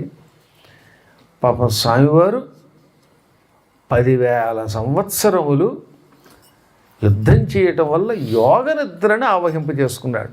సమస్థలంలో పడుకుని గాఢంగా నిద్రపోయాడు ఆయన. అది కూడా యోగ నిద్ర. నిజానికి ఆయనకి ఎప్పుడూ నిద్ర రాదు, నిరంతర నిర్నిద్రుడు. ఏదో కారణం చేత ఆయన కూడా యోగ నిద్రలోకి వెళ్ళిపోయాడు. అది కూడా ఏమని చెప్పాను, అల్లితడాలు ఎక్కుపెట్టి దాని మీద తలపెట్టుకుని నిద్రపోయాడు. ఈలోపు దేవతలు రాక్షసుల చేతిలో చావు దెబ్బలు తిని, రాక్షసులను ఓడించాలంటే యజ్ఞం చెయ్యాలి, అమ్మవారి మీద భక్తి మనకున్నది కనుక అంబాయాగం చేద్దాం, అంబాయాగం చేస్తే అమ్మ అనుగ్రహం వల్ల శక్తి లభిస్తుంది, ఆ శక్తితోనే రాక్షసులను చంపుతాం. పైగా రాక్షసులందరికీ నాయకుడెవరు ఆ సమయంలో? హయగ్రీవుడు అని పేరు కలిగిన వాడు. హయము అంటే గుర్రం, గుర్రపు తల కలిగిన ఒక రాక్షసుడు ఉన్నాడండి. వాడికే సోముకుడిని కూడా పేరు. వాడిని చంపడం అంత తేలికేం కాదు. వాడి కోసం విష్ణువు 2 సార్లు అవతరించాడు. ఒక అవతారం మత్స్యావతారం, మత్స్యావతారంలో సోముకుడిని చంపాక వాడు హయగ్రీవుడు అయ్యాడు. ఈ హయగ్రీవ అవతారంలో వాడిని చంపడానికి మళ్ళీ హయగ్రీవుడు అయ్యాడు ఆయన. చాలామంది తెలియదు కానీ సోముకుడే హయగ్రీవుడు అని తెలియదు.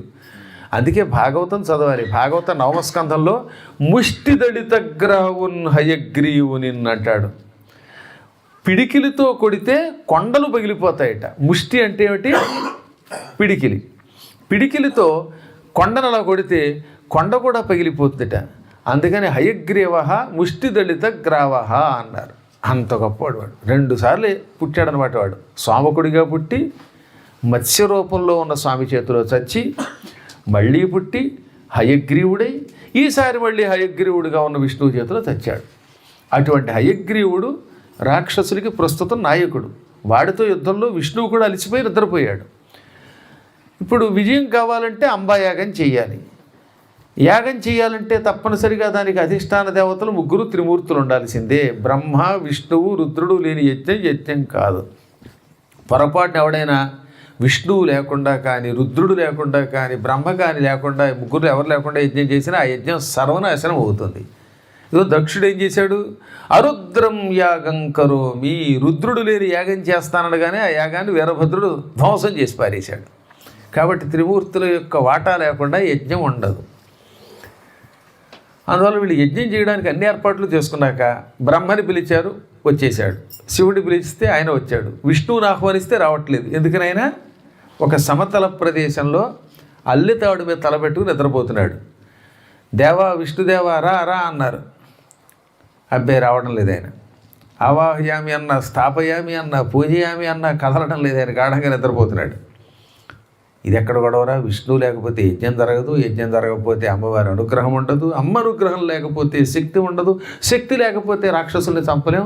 ఆయన రావడం లేదని ఆయన కోసం మొత్తం ఈ ఇంద్రాది దేవతలు, బ్రహ్మ, రుద్రుడు వెతగ్గా ఒకానొక ప్రాంతంలో క్షీర సముద్రం దగ్గర ఉన్న సమతల ప్రదేశంలో నేల మీద అల్లితాడు మీద తలపెట్టుకొని గాఢముగా నిద్రపోతున్న విష్ణువు దర్శనమిచ్చాడు. వెంటనే వాళ్ళు విష్ణువుని స్వామిలే అన్నారు. అమ్మవారిని నిద్రాదేవతని కూడా అంటారని చెప్పాం కదా. ఆ నిద్రాదేవత ఇప్పుడు ఆయన పట్టుకుందనమాట. యా దేవి సర్వభూతేషు నిద్రారూపేణ సంస్థిత నమస్తస్యై నమో నమః. యా దేవి, ఏ దేవత సర్వభూతేషు అందరి యందు, అన్ని ప్రాణుల యందు నిద్రారూపేణ సంస్థిత, నిద్ర అనే రూపముతో ఉన్నదో అటువంటి దేవత కొరకు నమస్కారము. కాబట్టి ఆవిడ ఉంటేనే నిద్ర పడుతుంది, ఆవిడ ఉంటేనే లేవగలుగుతాం. ఆవిడ లేకపోతే సరిగ్గా నిద్ర పట్టదు. ఆవిడ ఎక్కువ పట్టుకున్నాడు ఏందిరే, అసలు పట్టుకోకపోయిన ప్రమాదమే. ఎక్కువ పట్టుకుంటే పొద్దుట, మధ్యాహ్నం, రాత్రి కారు ఎక్కినప్పుడు, దిగినప్పుడు, ఫ్లైట్ ఎక్కినప్పుడు, దిగినప్పుడు, ఉపన్యాసంలో వెనకాతలు రహస్యంగా కూర్చుని నిద్రపోతారు. ఫ్రంట్ రోలో ఎందుకు కూర్చోనుకుంటున్నారు కొంతమంది, ఉపన్యాసంలో రహస్యంగా పక్కన ఎందుకు కూర్చుంటారంటే పక్కన కూర్చున్నారు అనుకోండి అనొచ్చు. పైగా ఏమన్నా అంటే అబ్బో తన్మయత్వం అనొచ్చు.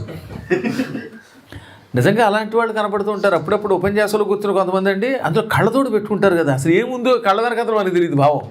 ఇలా కళ్ళతోడు పెట్టుకుని ఒక ఆవిడ ఉపన్యాసం ఇందనమాట. నేనేమనుకున్నాను, నా పురాణం బాగుందేమో, ఆవిడ నిద్రపోతుందేమో, తల ఊపుతుంది అనుకున్నాను. నిద్రని తెలియదుగా. నా ఉపన్యాసం మధురంగా ఉండి ఉంటుంది, పాప ఆవిడ తన్మయత్వంతో తల ఊపుతుంది అనుకుంటే అసలు విషయం అర్థమైంది. వచ్చేటప్పుడు ఇడ్లీ తింది, అందుకని చిన్మయత్వంతో తల ఊపింది ఆవిడ. కాబట్టి నిద్రాదేవి ఎక్కువైతే అలా ఎక్కడ పడితే అక్కడ నిద్రపోతారు, అసలు లేకపోతే నిద్ర పట్టక బాధపడతారు. ఆ దేవత ఇప్పుడు ఈయన పూర్తిగా పట్టుకున్నది, అందుకే ఆయన లేవడం లేదని అర్థమైపోయింది. ఇప్పుడు ఏం చెయ్యాలి? గాఢముగా నిద్రపోతున్న విష్ణువు మెలుగు తెచ్చుకోకపోతే యాగం జరగదు. ఆ యాగం జరగకపోతే రాక్షస వినాశనం జరగదు. ఆయన చూస్తే ఎంత ప్రార్థించినా లేవట్లేదు, కుదిపినా లేవడం, ఇంకోటైనా లేవడదు. ఇంకో రకంగా లేపడం పాపం, గాఢంగా నిద్రపోతున్నాడు అనవసరంగా లేపడం అంటే అది మహాపాపం. ఇలా ఆలోచించి ఈ పాపిష్టి పని మనం ఎందుకు చేయటం అని వంబ్రీం ఒక చెదపురుగుని సృష్టించారు. చెదపురుగు ఏం చేస్తూ కొట్టేస్తుంది, పుస్తకాలు కొడుతుంది అది. అలాంటి పురుగుని సృష్టించాడు బ్రహ్మ. పురుగా అక్కడికి అరిగి శ్రీ మహావిష్ణువు నిద్రపోతున్న ధనుస్సు దగ్గర చేరు. ఆయన తాడు ఎక్కుపెట్టి దాని మీద తల పెట్టుకున్నాడు. ఆ తాడు పుసుక్కును కొరికి, అప్పుడు తాడు కింద పడిపోతుంది కనుక ఆయన తల నేల మీదకి వాలుతుంది. అప్పుడు ఆయన నిద్రలోంచి మెలకు తెచ్చుకుంటాడు, లేస్తాడు. లేచిన విష్ణువు యజ్ఞభాగంలో పాలు పంచుకుంటాడు. అప్పుడు రాక్షసుల్ని చంపచ్చు. తాడు కొరకమంటే ఆ పురుగు కూడా చాలా తెలివైంది. వెంటనే ఉంది, అబ్బా ఆశ దోశ అప్పడం కూడా నేను ఆ పని చెయ్యను, మీరందరూ నన్ను ఎందుకు సృష్టించారో అర్థమైపోయింది. నిద్రపోతున్న విష్ణువుని లేపడం మహాపాపం. ఆ పాపం మీరు చేయకుండా నా చేత చేద్దాం అనుకుంటున్నారా? అతిథి చేత పావుని చంపించాడని సామెత ఉందిలేండి. పావుని చంపడం పాపంట, పైగా ఆ ఇంటికి కులదేవత, నాగదేవత. అందుకని ఇంటికి పాము వచ్చింది, పావును చంపితే పాపం, అలాగని అదంటే భయం. అందుకని పద్మాకర్ గారు మీరు మా అతిథి అండి, ఈ కర్ర వచ్చుకుని దాన్ని చంపండి అన్నారట. అంటే ఈ పాపం ఆయనకి పోవాలని. అందుకని అతిథి చేత పావుని చంపించారంట సామెత ఇప్పుడు నిజం చేస్తూ, నా చేత ఏమో అల్లెత్రాడు కొరికేలా చేయిస్తున్నారా అంటే విష్ణువుని లేపిన పాపం నేను పట్టుకుంటే మీరంతా పుణ్యం పొందుతారా? నేను ఈ పని చేయనంది. అద్భుతమైన శ్లోకం చెప్పిందండో అది, బ్రహ్మగారి సృష్టి కదా. అందుకని అది కూడా వేదము యొక్క రహస్యం చెప్పింది. నిద్రాభంగ కథాచ్ఛేద దంపత్యో ప్రీతిభేదనం శిశుమాతృవిభేదశ్చ బ్రహ్మహత్యా సమం స్మృతం. ఎవరైనా అలిసి నిద్రపోతూ అంటే వాళ్ళని లేపడం పాపం, దానికి నిద్రాభంగం అని పేరు.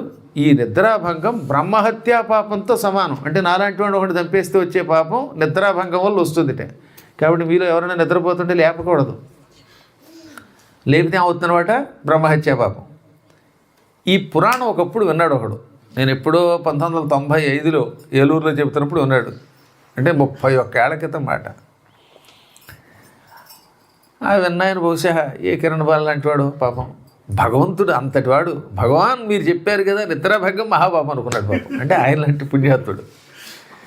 ఆ తర్వాత ఆయన అనుకోకుండా హైదరాబాదులో కోణార్క్ ఎక్స్ప్రెస్ ఎక్కాడు. అప్పట్లో కోణార్క్ ఎక్స్ప్రెస్ అర్ధరాత్రి 1 గంటకి వైజాగ్ వచ్చేది. ఈయన కింద బెర్త్లో పెట్టుకుంటే మిడిల్ బెర్త్లో పడుకున్నాయని అన్నట్ట. ఏమండి మీరు ఎక్కడికి వెళ్తారంటే నేను వైజాగ్. మాది వైజాగే, మీది వైజాగే, నాకు పడుకుంటే వెలుగు రాదండి, 1 గంటకో 2 గంటలకో వైజాగ్ రాగానే నన్ను లేపండి అన్నట్ట. సరే పాప ఈయనంటే అలారం పెట్టుకుని లేచిపోయాడు అనుకోండి. ఆ మధ్యలో వాడు లేవట్లేదు. ఇప్పుడు ఈయన లేపాలి. వాడు ముందే చెప్పాడుగా వైజాగ్ వస్తే లేపమని. ఈయనకి లేపుదాం అనుకున్న సమయానికి ఈ దేవి భాగవతం గుర్తొచ్చింది. పద్మాకర్ గారు ఏమని చెప్పారు, దేవి భాగవతంలో నిద్రాభంగం బ్రహ్మహత్యా పాపం అన్నారు. ఇప్పుడు ఈయన లేపితే బ్రహ్మహత్యా పాపం వస్తుంది, నాకెందుకు పాపం అని లేపకుండా దిగిపోయాడు. ఆ తర్వాత ఇది బరంపురం వెళ్ళిపోయింది. పొద్దున్న 8ంటికి వీడికి కంగారు లేస్తే పక్క వాళ్ళు 2 లేపారు, టీసీ వచ్చాడు, ఫైన్ వేసాడు, దింపేశారు బలాత్కారంగా. అప్పుడు లేపాలంటండో. కాబట్టి ఆపద్ధర్మం అంటారు దాన్ని. అప్పుడు లేపకపోతే వాడికి ఇబ్బంది కదా. అందువల్ల రైల్లో ఉన్నప్పుడు, స్టేషన్ వచ్చినప్పుడు లేపడం తప్పు లేదు. ఫ్లైట్ ఆగింది అప్పుడు లేపాలి. లేకపోతే గుర్రు పెట్టి నిద్రపోతుంటే ఫ్లైట్లో కూర్చుంటే వాళ్ళు రిటర్న్ జర్నీలో కూడా వాడు పట్టుకెళ్ళలేరు. ఇంకా నయ్యం, ఇది ఇంకా పర్వాలేదు రైలు కాబట్టి. వాడెవడో ఇంట్లో పడుకుని నిద్రపోతుంటే ఇంటికి నిప్పు అంటుకుందిటే, ఇల్లు కాలిపోతుంది. ఆ ఇంట్లో ఉన్నవాడిని లేపకపోతే వాడు చస్తాడు. కానీ తీరా లేపుదామని వస్తే వాడు గాఢంగా నిద్రపోతున్నట్ట. నిద్రాభంగం బ్రహ్మహత్యా పాపం అన్నారు బాబోయ్. వాడిని లేపొద్దంటే వాడు హత్య చేసిన పాపం అంటుకుంటుంది, వాడు చచ్చిపోతాడు. అందువల్ల అప్పుడు లేపాలి.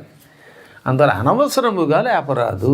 ఇప్పుడు పురాణంలో చివర కూర్చొని నిద్రపోయారు అనుకోండి ఎవరైనాను, ఇంకా లేవకుండా అలా కూర్చుంటే అలా కూర్చోబెట్టడం ఎలా కుదురుతుంది? అందుకని అంతా పురాణం అయ్యాక హారతి మొహం మీద పెట్టి లేపాల్సింది. లేకపోతే పంపాడు వాళ్ళు రేపు పొద్దున డ్యూటీకి వెళ్ళలేరు. ఇక్కడ డ్యూటీ ఫ్రీ లేదు. ఏమన్నా ఎయిర్పోర్ట్ డ్యూటీ ఫ్రీ అని పెట్టడానికి. అందువల్ల ధర్మం వేరు, ధర్మ సూక్ష్మం వేరు తెలుసుకోవాలి. అనవసరంగా నిద్రాభంగం చేస్తే బ్రహ్మహత్య పాపం. కథాచ్ఛేద. ఇలా పురాణం జరుగుతుంటే మధ్యలో ఫోన్ వచ్చిందనుకోండి, హలో అని మాట్లాడటం, అది మహాపాపం. కథకి భంగం కలిగించటం మహాపాపం. పురాణ కథని డిస్టర్బ్ చేయటం అది బ్రహ్మహత్యా పాపమే. కాబట్టి మధ్యలో అటు ఇటు లేవడం, కబుర్లు చెప్పడం, లోపల పోపులు పెట్టడం, దోశలు వేయటం, హత్యం తుమ్మడం, ఇవన్నీ పాపాలే. దంపత్యోహ ప్రీతి భేదనం. భార్యాభర్తల మధ్యలో తగాదా పెట్టకూడదండి. ఎంతో ఐకమత్యంతో ఉంటారు మన ప్రసన్న గారు, శ్రీనివాస్ గారు. ఇంకా కలపాలి వాడిని. ఆహాహా, శ్రీనివాస్ గారు లాంటి పుణ్యాత్ముడు ఉన్నాడండి, రాముడి తర్వాత మళ్ళీ ఈయనేనండి అని చెప్పాలి ఆవిడికి. అంతేగాని ఏమండో ఈ మధ్యన శ్రీనివాస్ గారండి కారులో ఎడం వైపున ఆవిడ ఎవరినో కూర్చోబెట్టుకుని ఆసుపత్రికి తీసుకెళ్ళారుండో అంటే ఆవిడకి మండిపోదు. ఆవిడంటే కాస్త పాప మంచివాడు పర్వాలేదు, ఇంకోళ్ళు ఎవడరైతే కొంపల ముంచేది అది.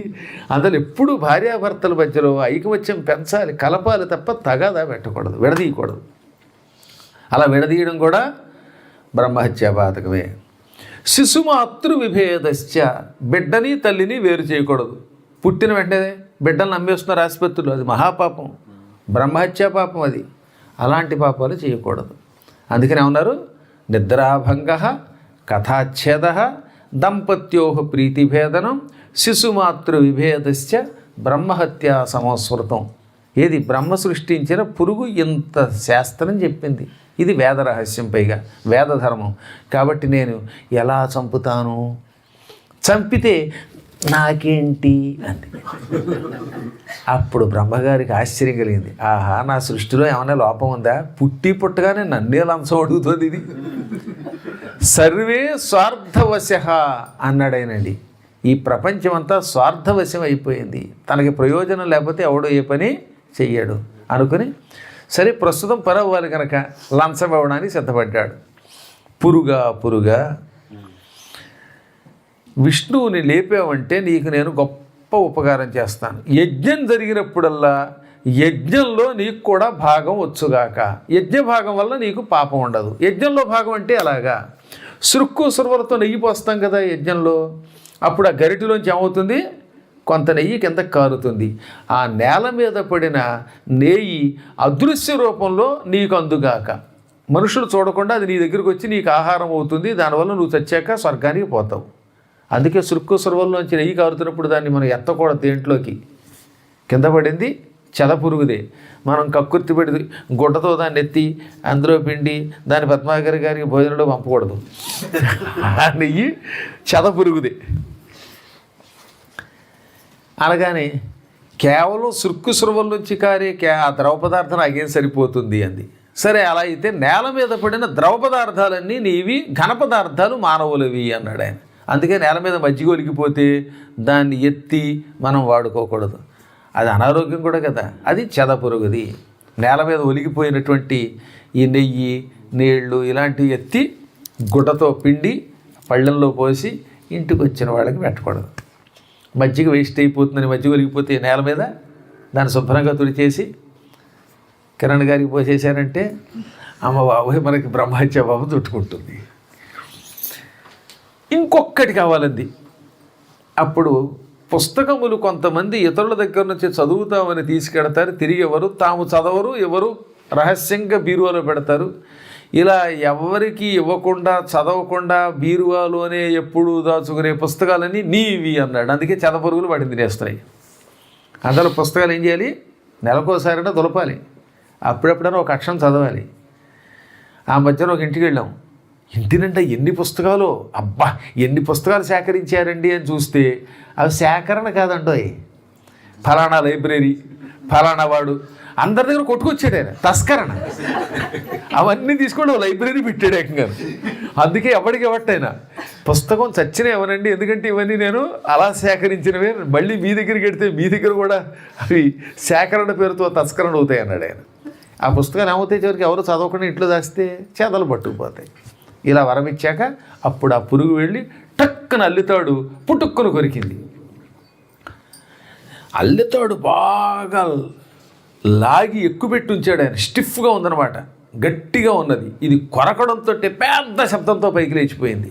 ఆ శబ్దమునకు ఆకాశం నుంచి ఉల్కలు రాలిపడ్డాయి, గ్రహాలు గతులు తప్పాయి, భూమి కంపించింది, సముద్రాలు పొంగాయి, ఉల్కలు రాలిపడ్డాయి, పైనుంచి నిప్పులు వర్షం కురిసింది. ఈ తాడు మహావేగంగా లేవడంతో విష్ణు శిరస్సు తిరిగి ఎక్కడికో వెళ్ళిపోయి అదృశ్యమైపోయింది. క్షీర సముద్రంలో ఎక్కడో పడిపోయి కనపడకుండా పోయింది. శిరోవిహీనుడైపోయాడు ఆయన. దేవతలు వణిగిపోయారు. మనం ఒకటనుకుంటే ఇంకోటి అయ్యింది. భగవంతుడిని లేపడం కోసం అల్లితాడు కొరకం అంటే విఘ్నం కలిగింది. ఆయన శిరస్సే లేకుండా పోయింది. పరమాత్ముడు లేకపోతే మనల్ని ఎవరు రక్షిస్తారు? ఆయనకి నిజంగా చావు ఉంటుందా? లోక శ్రేయస్సు కోసం ఆ తల ఎందుకు తెగిందో వీళ్ళకి తెలియదు కదా.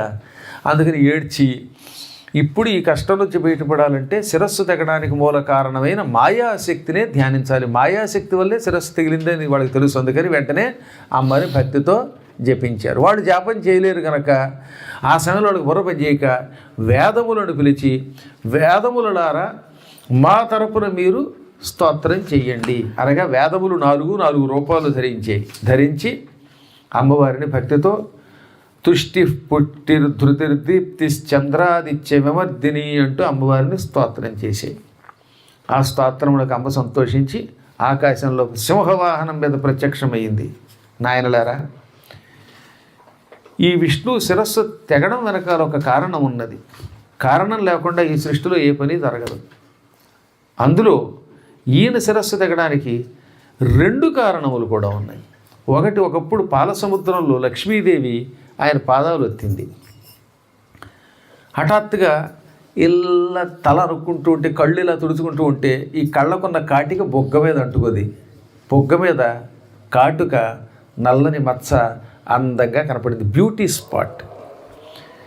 విష్ణువు ఆ కాటుక మచ్చను చూసి నవ్వాడు. ఈవిడికి అనుమానం వచ్చేసింది. ఒక్కోసారి ఎందుకు అనుమానం వస్తుందో తెలియదండి కర్మ. అందుకే భార్యను చూసి చీటికి పడి నవ్వకూడదు. తేడా వస్తే పేడే అన్నారు. ఆ దెబ్బతో ఆవిడ అనుమానంలో పడి ఎందుకు నవ్వుతున్నాడు, పరస్త్రీ వ్యామోహంలో పడ్డా, ఇంకోటి పడిందా, ఏదో కారణం లేకుండా నన్ను చూచి ఈయన హఠాత్తుగా నవ్వడం. సవతి పోరు కంటే వైధవ్యమే మంచిదనుకుని ఏమరిపాటున నిద్రపోతున్నప్పుడు ఈయన శిరస్సు తెగిపడిపోయి కనపడకుండా పోగాక అని శపించేసింది. ఆ శాపం నేనే ఇప్పించాను. కారణం ఈయన తల తెగకపోతే లోకశ్రేయస్సు సమకూరదు. అందుకే అమ్మవారి మీద మాయ ప్రయోగించి లక్ష్మీదేవి ద్వారా శాపం పెట్టించాను. ఆ శాపం వల్లే ఇప్పుడు ఈయన శిరస్సు తెగింది. ఇప్పుడు ఆ శాపం ఎందుకు పెట్టించి ఈయన తల తెగ్గొట్టాను అంటే దానికి ఇంకో 2వ కారణం ఉన్నది. హయగ్రీవుడని ఒక రాక్షసుడు ఉన్నాడు. పూర్వం సామకుడనే పేరుతో వాడు వేదములను అపహరిస్తే విష్ణువు వాడిని మత్స్యావతారంతో చంపాడు. అప్పుడు వాడు చచ్చి మళ్ళీ గుర్రపు తల కలిగిన వాడిగా పుట్టాడు. ఈ హయగ్రీవుడనే రాక్షసుడు నా కోసం తపస్సు చేశాడు. మాయాబీజం ఏకాక్షర జపం చేశాట. ఎంతకాలం? 10,000 సంవత్సరముల పాటు. శ్రీం శ్రీం, ఇంక వేరే అక్షరం లేదు, ఆ ఒక్క అక్షరాన్ని పట్టుకుని జపం చేశాడు. గ్రీవము అంటే మెడ. ఈ మెడ దగ్గర నుంచి పైభాగం అంతా గుర్రం, కిందంతా మానవ శరీరంలాగా ఉంటుంది. అటువంటి రాక్షసుడు వాడు. అందుకని హయగ్రీవుడు గుర్రపు మెడ కలిగిన వాడు. అంటే మెడ పైభాగం అంతా గుర్రం అన్నమాట. అటువంటి వాడు కఠోర దీక్షతో తపస్సు చేయగా ఆ తపస్సులకు వెచ్చుకుని నేను ప్రత్యక్షమయ్యాను. నన్ను చూడగానే వాడు భక్తి శ్రద్ధలతో ప్రార్థన చేశాడు. ఏం కావాలో కోరుకోమన్నాను నేను. మరణం లేని వరం కావాలి అన్నట్టు వాడు. నాకు చావు ఉండకూడదు. అప్పుడు ఆవిడేమంది, ఇది కుదరదు. ఉత్పన్నస్య ధ్రువో మృత్యు ధ్రువం జన్మమృతస్య చ. పుట్టినవాడికి మరణం తప్పదు. మృత్యు ధ్రువ అంటే మృత్యువు తప్పదు. మృతస్య చ మరణించిన వానికి జన్మ ధ్రువం జన్మ తప్పదు. మృత్యు పుల్లింగ కనుక అక్కడ ధ్రువ అన్నారు. జన్మ శబ్దం నపుంసకలింగం కాబట్టి ధ్రువం అన్నారు. కాబట్టి పుట్టాడంటే చావు తప్పదు, చచ్చాడంటే మళ్ళీ పుడతాడు. ఈ జనన మరణ చక్రం ఎవరికైనా తప్పదు. మోక్షం పొందనంత వరకు, కైలాస వైకుంఠ మణిద్వీపాదులకు వెళ్ళనంత వరకు వాడికి ముక్తి రాదు. అది రానంత వరకు పుడుతూ ఉంటాడు, తొస్తూ ఉంటాడు, మళ్ళీ పుడతాడు, మళ్ళీ తొస్తాడు. ఈ చక్రం అలా సాగుతూనే ఉంటుంది. ఎన్ని జన్మలెత్తితే మానవ జన్మ వచ్చిందండి వాడ. కొంతమందికి 15,000 జన్మలు, కొందరు 18,000 జన్మలు, కొంతమంది లక్షల జన్మలు ఎత్తిన వాళ్ళు ఉన్నారు. మళ్ళీ వెనక్కి వెళ్ళి వచ్చిన వాళ్ళు ఉన్నారన్నమాట.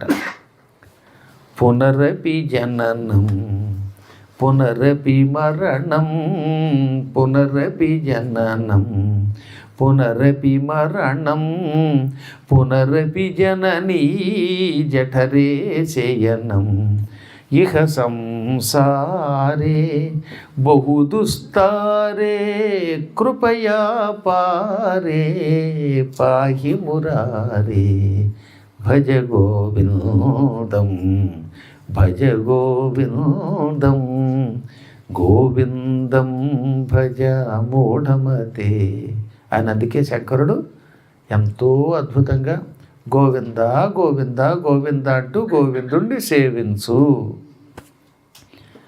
లేకపోతే ఏమవుతుంది? మళ్ళీ పుడతావు, మళ్ళీ చస్తావు, తల్లి కడుపులో ప్రవేశిస్తావు, మళ్ళీ పుడతావు, మళ్ళీ చస్తావు. ఈ చక్రం అలా సాగుతూనే ఉంటుంది. కింద ఉన్నది పైకి, పైన ఉన్నది కిందకి. టైర్ తిరుగుతూ ఉంటుంది. సైకిల్ తొక్కుతున్నాం, కింద ట్యూబ్కి గాలి కొట్టేది పైకి వస్తుంది, మళ్ళీ కిందకు వస్తుంది, పైకి వస్తుంది, కిందకు వస్తుంది. అలా చక్రం తిరిగినట్టుగా ఈ సంసార చక్రం సాగుతూ ఉంటుంది. అందులోంచి బయట మారేయాలంటే భగవన్నామస్మరణ చేయవలసిందే. కాబట్టి నాయన, మృత్యువు లేని వరం మేమివ్వం, ఎవ్వరము ఇవ్వం. అది కాకుండా ఇంకేదైనా కోరుకో అనగా వాడు బాగా ఆలోచించాడు. తల్లి, నాలాంటి గుర్రపు తల కలిగిన వాడు ఈ సృష్టిలో మరొకడు ఎవడైనా ఉన్నాడా అంటే ప్రస్తుతానికి లేడండి ఆవిడ. అంటే తర్వాత పుట్టడం అలా, ప్రస్తుతం వరకు లేడనగా. అయితే నాకు ఎవరి చేతిలో చావు లేకుండా వరం ఇయ్యి, ఎప్పటికైనా నాకు చావు అంటూ ఉంటే నా వంటి హయగ్రీవుడి చేతిలో మాత్రమే మరణం ఉండాలి. మరో గుర్రపు తల కలిగిన వాడి చేతిలోనే చావాలి, ఇంకెవరి చేతిలో చావకూడదు అనగా, తథాస్తు, నీకోసం హయగ్రీవుడు వస్తాడు. నువ్వు పాపాలు విపరీతంగా చేసినప్పుడు, నీ పాపాలు పెచ్చు పెరిగినప్పుడు, పెళ్ళాం మాట విని గురువు గారికి నువ్వు ఎప్పుడైనా ద్రోహం చేసి ఎక్కడికైనా పారిపోయినప్పుడు నీ అంతం చూడటానికి హయగ్రీవుడు వస్తాడు పో అనగానే వాడు వెంటనే భూలోకానికి వచ్చాడు. ఇంత కష్టపడి ఎన్నో శక్తులు సంపాదించి మరణం కూడా లేకుండా, హయగ్రీవుడి చేతిలో తప్ప మరొకరి చేతిలో మరణం లేకుండా వరం పొందింది లోకాలకు ఉపకారం చేయడానికే కాదు, లోకాలను నాశనం చేయడానికని భావించాడు. తన శక్తులు ఉపయోగించాడు. వాడికి అంత తేలిక చావు రాదు కాబట్టి ఏం చేశాడు? ముందు దేవతల మీద పట్టాడు. రాక్షసులకు ముందు కోపం వల్ల దేవతలే, అందుకని వరసగా ముందు సురల మీద పట్టాడు. సుర సిద్ధ సాధ్య నర కిన్నర పన్నగ యక్ష చారణాసుర విద్యాధర గంధర్వాదులందరినీ జయించాడు. పట్టి పీడించాడు అందరినీ, యజ్ఞాలు ధ్వంసం చేశాడు, ఆవుల్ని చంపి పారవేశాడు. ఇంత గందరగోళం చేస్తున్నాడు వాడు చావాలంటే హయగ్రీవుడు రావాలి. ఆ హయగ్రీవుడి అవతారం విష్ణువు ఎత్తాలి కాబట్టి లక్ష్మిలో ఆవహించి శాపం ఇప్పించి ఆయనకి శిరస్సు లేకుండా చేశాను. ఇప్పుడు మీరేం చేస్తారు? ఈయన్ని హయగ్రీవుడిని చెయ్యండి. ఎలాగా?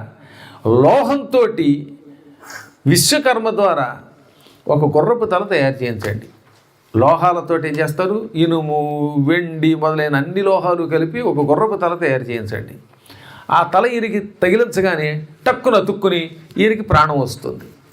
అప్పుడు గుర్రపు తల కలిగిన వాడు అవుతాడు. ఆ తలతో వెళ్ళి ఆ రాక్షసుని చంపుతాడు. చంపాక మళ్ళీ ఈయన యథాప్రకారంగా తన రూపం తాను ధరించగలుగుతాడు. ఆయన అమ్మవారు వరం ఇవ్వగానే టక్కున వాళ్ళంతా విశ్వకర్మని మయుణ్ణి కూడా పిలిపించారు. అపూర్వమైన అందమైన లోహంతో కూడిన ఒక గుర్రపు తల తయారు చేయించారు. ఆ తల పట్టుకొచ్చి మెడ దగ్గర పెట్టడంతో టక్కున తుక్కుపోయిందిట. ప్రాణం వచ్చింది ఆయనకి. అప్పటిదాకా నీలంగా ఉన్న స్వామివారు తెల్లగా మారిపోయాడు. ఈ గుర్రపు తలతో కూడిన స్వామి స్వచ్ఛమైన తెలుపులోకి వచ్చాడనమాట. వెంటనే అన్నారు దేవతలు, జ్ఞానానందమయం దేవం నిర్మల స్ఫటికాకృతిం ఆధారం సర్వ విద్యానాం హయగ్రీవముపాస్మహే.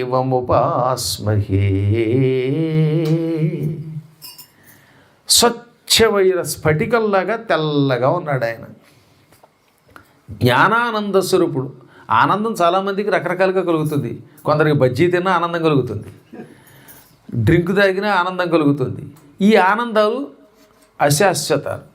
నిజంగా కాఫీ అంటే ఇష్టం అండి. అది తాగినప్పుడు ఆనందం కలుగుతుందా లేదా? కానీ 4 గ్లాసులు ఎక్కువ తాగితే ఆ తర్వాత డో నాట్ యూజ్ బాత్రూమ్ అని దగ్గర స్టిక్కర్ పెట్టారు.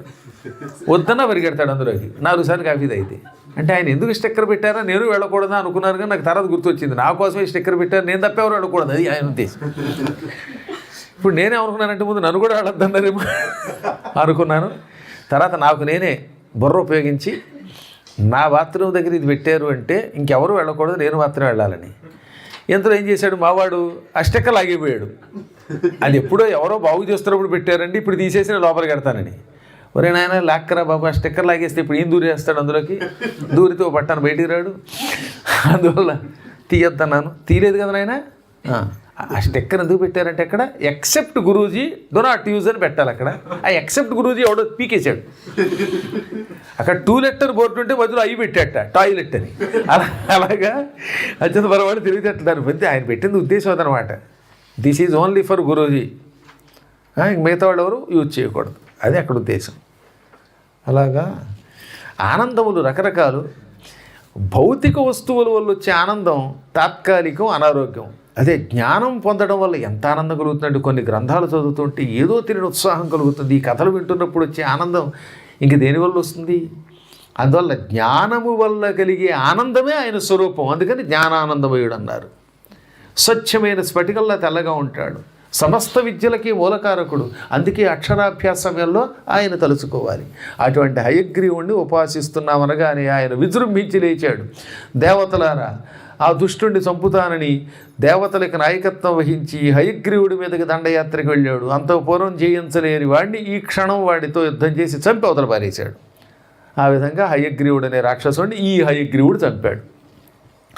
చంపగాని వెంటనే భూలోకానికి వచ్చి బ్రహ్మపుత్ర తీరంలో ఓ చిన్న పర్వతం మీద కూర్చుని మహాతపస్సు చేసి ఆ తర్వాత హయగ్రీవుడి రూపంలో అక్కడ కొండ మీద వెలసి తిరిగి విష్ణువుగా మారిపోయాడు. ఆనాడు భూలోకంలో బ్రహ్మపుత్ర తీరంలో ఆయన తపస్సు చేసి వెలిసి లోకానికి దర్శనమిస్తున్న ఆ స్థలాన్ని ఇప్పుడు ఏమంటారు? హయగ్రీవ పర్వతం అంటారు. అస్సామీ భాషలో హోజో. హోజో అంటే హార్స్ హెడ్ అని అర్థం అనమాట. హయగ్రీవ పర్వతం. నాతో పాటు వచ్చి ఉంటే మీకు చూపించేవాడిని. లాస్ట్ ఇయర్ కూడా అక్కడ మే నెలలో దేవీ భాగవతం చేసాం 9 రోజుల పాటు. చాలా అద్భుత స్థలం. అస్సాములో ఎక్కడ ఉంటుంది? అది గౌహతిలో ఉంటుంది.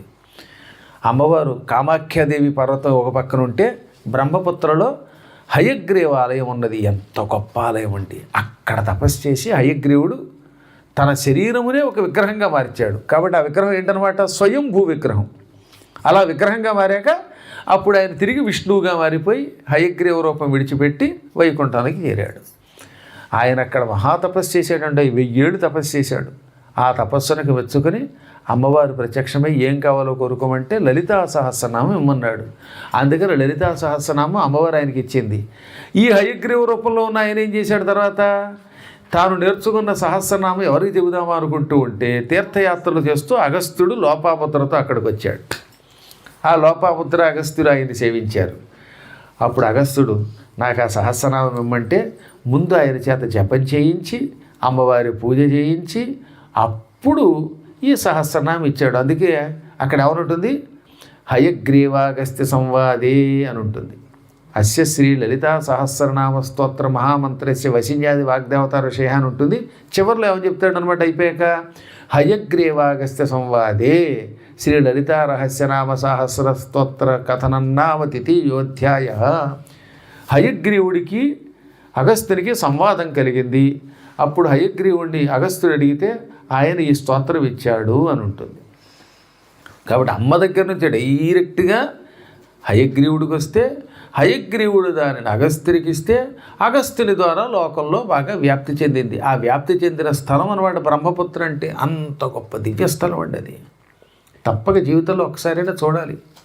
ఓ పక్కన కామాఖ్య, మరో పక్కన ఆ హయగ్రీవ పర్వతం, మరో పక్కన మయూర పర్వతం పీకాక్ అని ఉంటుంది. అక్కడికి వెళితే ఆ మయూర పర్వతం మీద రుద్రుడు ఉంటాడు. శివుడు అమ్మవారిని పూజించిన స్థలం అది.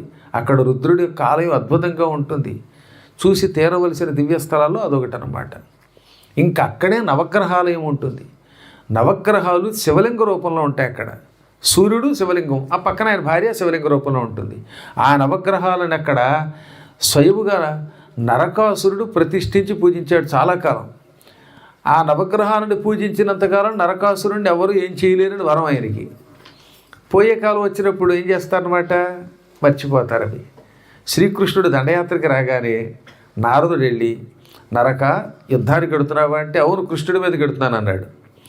నువ్వు స్వతసిద్ధంగా బలవంతుడివి కాదట, నవగ్రహాలని పూజిస్తే తప్ప యుద్ధంలో నీకు విజయం రాదటగా అన్నాడు. దాంతో వీడు ట్రాప్లో పడ్డాడు. ఏంటి, నేనింత వీరుణ్ణి, నవగ్రహాలను పూజిస్తే తప్ప యుద్ధంలో విజయం పొందలేనా? ఈ నవగ్రహాలు నన్నేం చేస్తాయి? ఈరోజు పూజించకుండా యుద్ధానికి వెళ్ళి కృష్ణుడు చంపుతానని నవగ్రహ పూజ చేయకుండా యుద్ధానికి వెళ్ళి తెచ్చాడు. విష్ణు వరం ఇచ్చాడు, నవగ్రహాలని ఇక్కడ శివలింగ రూపంలో ప్రతిష్ఠించి పూజించినంతకాలం నీకు చావు ఉండదని. విష్ణు రూపంలో ఉన్నప్పుడు భూదేవి పుత్రుడు కదా, విష్ణువుకి భూదేవికి కృతయుగంలో పుట్టాడండి వాడు. కానీ ఆ విష్ణువే కృష్ణుడని తెలియక కృష్ణుడి మీద దానికి వెళ్ళాడు ఆ మూఢుడు. వాడిని చంపాలంటే నవగ్రహ పూజ చేయకుండా చేయాలి. అందుకని నారదుడు చెయ్యొద్దు అన్నాడు. అంటే ఎవడైనా నాశనం అవ్వాలంటే ఏం చేయాలన్నమాట, గురువు గారికి దూరం అవ్వాలి. జగద్గురు అని కృష్ణుడు దూరం అయ్యాడు. నేను చూస్తున్నాను మళ్ళీ ఎక్కడికి వెళ్ళినా అంతే, గురుద్రోహం చేసి డాంబర్ నాశనం అవ్వడం అనేది అప్పుడు ఉంది ఇప్పుడు ఉంది. నరకాసుడు ఆ విధంగా చచ్చాడు. నిజంగా వాడే కనుక ఆ రోజు కూడా పూజ చేసి వెళ్ళుంటే కృష్ణుడి చేతిలో చచ్చేవాడు కాదు, ఆ రోజుకి విజయం వచ్చేది కాదు కృష్ణుడికి కూడా. చూసారా? అందువల్ల ఇది దృష్టిలో పెట్టుకుని ఆ ప్రాంతానికి వెళ్ళినప్పుడు ఆ నవగ్రహాన్ని భక్తితో పూజించాలండి. ఆ పూజ చేసిన వాళ్ళకి ఎప్పుడు దిగ్విజయమే. నేను చాలాసార్లు చూశాను. మొత్తం మీద హయగ్రీవ అవతారం ఇలా వచ్చింది. అందుకనే హయగ్రీవుడు లలితా సహస్రనామం ఇచ్చాడు కనుక, అమ్మవారి మంత్రాలు ఇచ్చాడు కనుక, లోకానికి అద్భుతమైన మహాశక్తికి సంబంధించిన విశేషాలు అందించాడు కనుక జ్ఞానానందమయం దేవం అన్నారు. తెల్లని రూపంలోకి ఎందుకు వస్తారు అంటే, తెల్లదనం సాత్వికత్వం, సత్వగుణం కలిగిన వాడికి కోపం ఉండదు, శాంతానికి మూలం. అలాగని సత్వగుణంతో ఉన్నవాడు కేవలం శాంతంతో ఉంటాడని కాదు, పాపాత్ముల్ని చంపేటప్పుడు కోపం వస్తే మాత్రం ఆ కోపానికి సముద్రములు కూడా వణికిపోతాయట.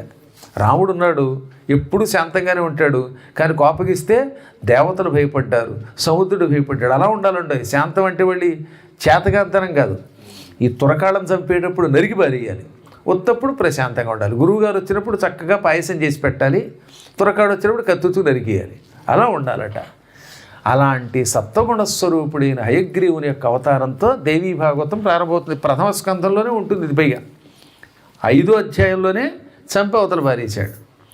అందులో 20వ శ్లోకం చెప్పారుగా. ఏది 5వ అధ్యాయంలో 20వ శ్లోకం ఏం చెప్పాను? అబ్బే, నిద్రాభంగ కథాచ్ఛేద దంపత్యో ప్రీతిభేదనో శిశుమాతృవిభేదస్య బ్రహ్మహత్య సమస్మృతం అనే శ్లోకం దేవీ భాగవతంలో ప్రథమ స్కంధంలో 5వ అధ్యాయంలో 20వ శ్లోకం. అంటే శ్లోకం నెంబర్తో సైతంగా చెబితే మీకు గుర్తు వస్తుంది, ఎప్పుడో కూడా చదువుకుంటారు అన్నమాట.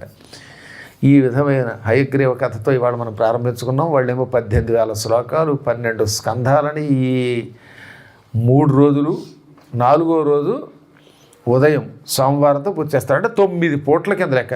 నవ అహ్నములు అంటే 9 పూటలు పారాయణ చేస్తున్నారు ఇక్కడ వాళ్ళు. అనంతరం దాంతోపాటుగా అమ్మవారి యొక్క యాగం 2 రకాలుగా, చండీ యాగము, అంబాయాగం కలిపి కూడా చేస్తున్నారు. యాగంలో అవకాశం ఉన్న వాళ్ళు వస్తారు, లేని వాళ్ళు గోత్రనామాలు ఇచ్చి కూడా పాల్గొచ్చు. పేరు గోత్రము చెబితే కూడా ప్రత్యక్షంగా పాల్గొనడం వల్ల వచ్చేటటువంటి ఫలితం ఇంచుమించుగా వస్తుంది. పూర్తిగా రాకపోయినా ఫలితమే వచ్చి తీరుతుంది. వీటిని సద్వినియోగం చేసుకోండి, గురు కటాక్షం పొందండి. గోవింద.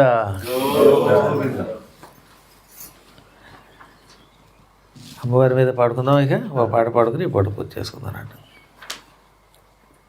జయ జయ మంగళ గౌరీ, జయ జయ మంగళ గౌరీ, జయ జయ శంకరి కౌమారీ, జయ జయ మంగళ గౌరీ, జయ జయ శంకరి కౌమారీ, జయ జయ మంగళ గౌరీ. నీవే జగతికి కారణమమ్మా, నీవే జగతికి కారణమమ్మా, పరదేవతవు నీవేనమ్మా,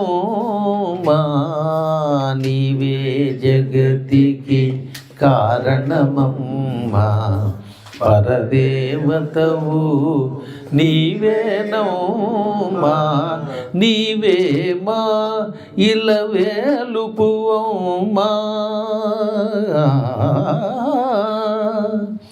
నీవే మా ఇలవేలుపువమ్మా,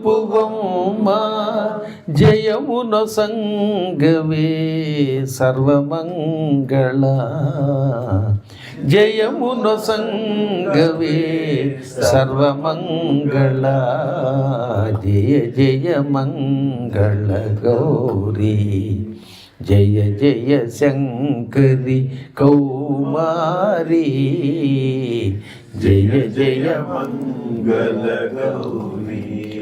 చల్లని నీ కన్ను సన్నలలోనా, చల్లని నీ కన్ను సన్నలలోనా, కొనసాగును మా కోరికలన్నీ,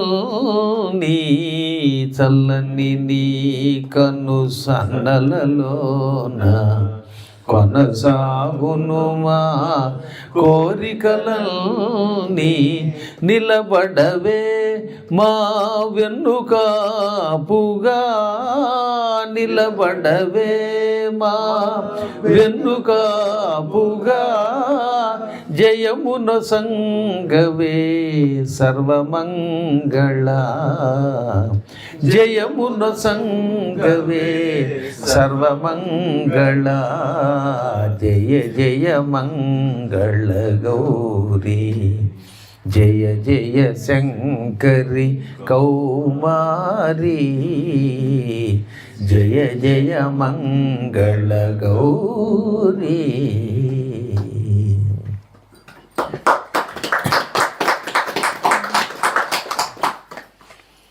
అంతేనా? హారతి ఇస్తారు ఇంకంతేనా? ఫలాలు కూడా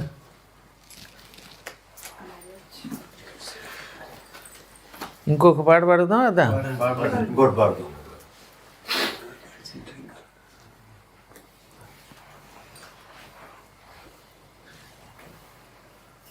శివ మనోహరి సేవలు గొనవే, దేవీ దీవనలీవే, శివ మనోహరి సేవలు గొనవే, దేవీ దీవనలీవే, శివ మనోహరి సేవలు గొనవే, దేవీ దీవనలీవే, సీమంతిని నే చేసిన పూజలు, సీమంతిని నే చేసిన పూజలు, నీ చిరునవ్వులుగా ఫలించే, శివ మనోహరి సేవలు గొనవే, దేవీ దీవనలీవే, శివ మనోహరి సేవలు గొనవే, దేవీ దీవనలీవే, ఆలన పాలన చేసి మము అల్లారు తీరున చూసి ఆలన పాలన చేసి మము అల్లారు తీరున చూసి ఈ అనురాగమే ఈ పరవశమే ఈ అనురాగమే ఈ పరవశమే శైలబాల స్థిరమై వరలా శైలబాల స్థిరమై వరలా దేవీ దీవనలీవే శివమనోహరి సేవలు గొనవే దేవీ దీవనలీవే శివమనోహరి సేవలు గొనవే దేవీ దీవనలీవే.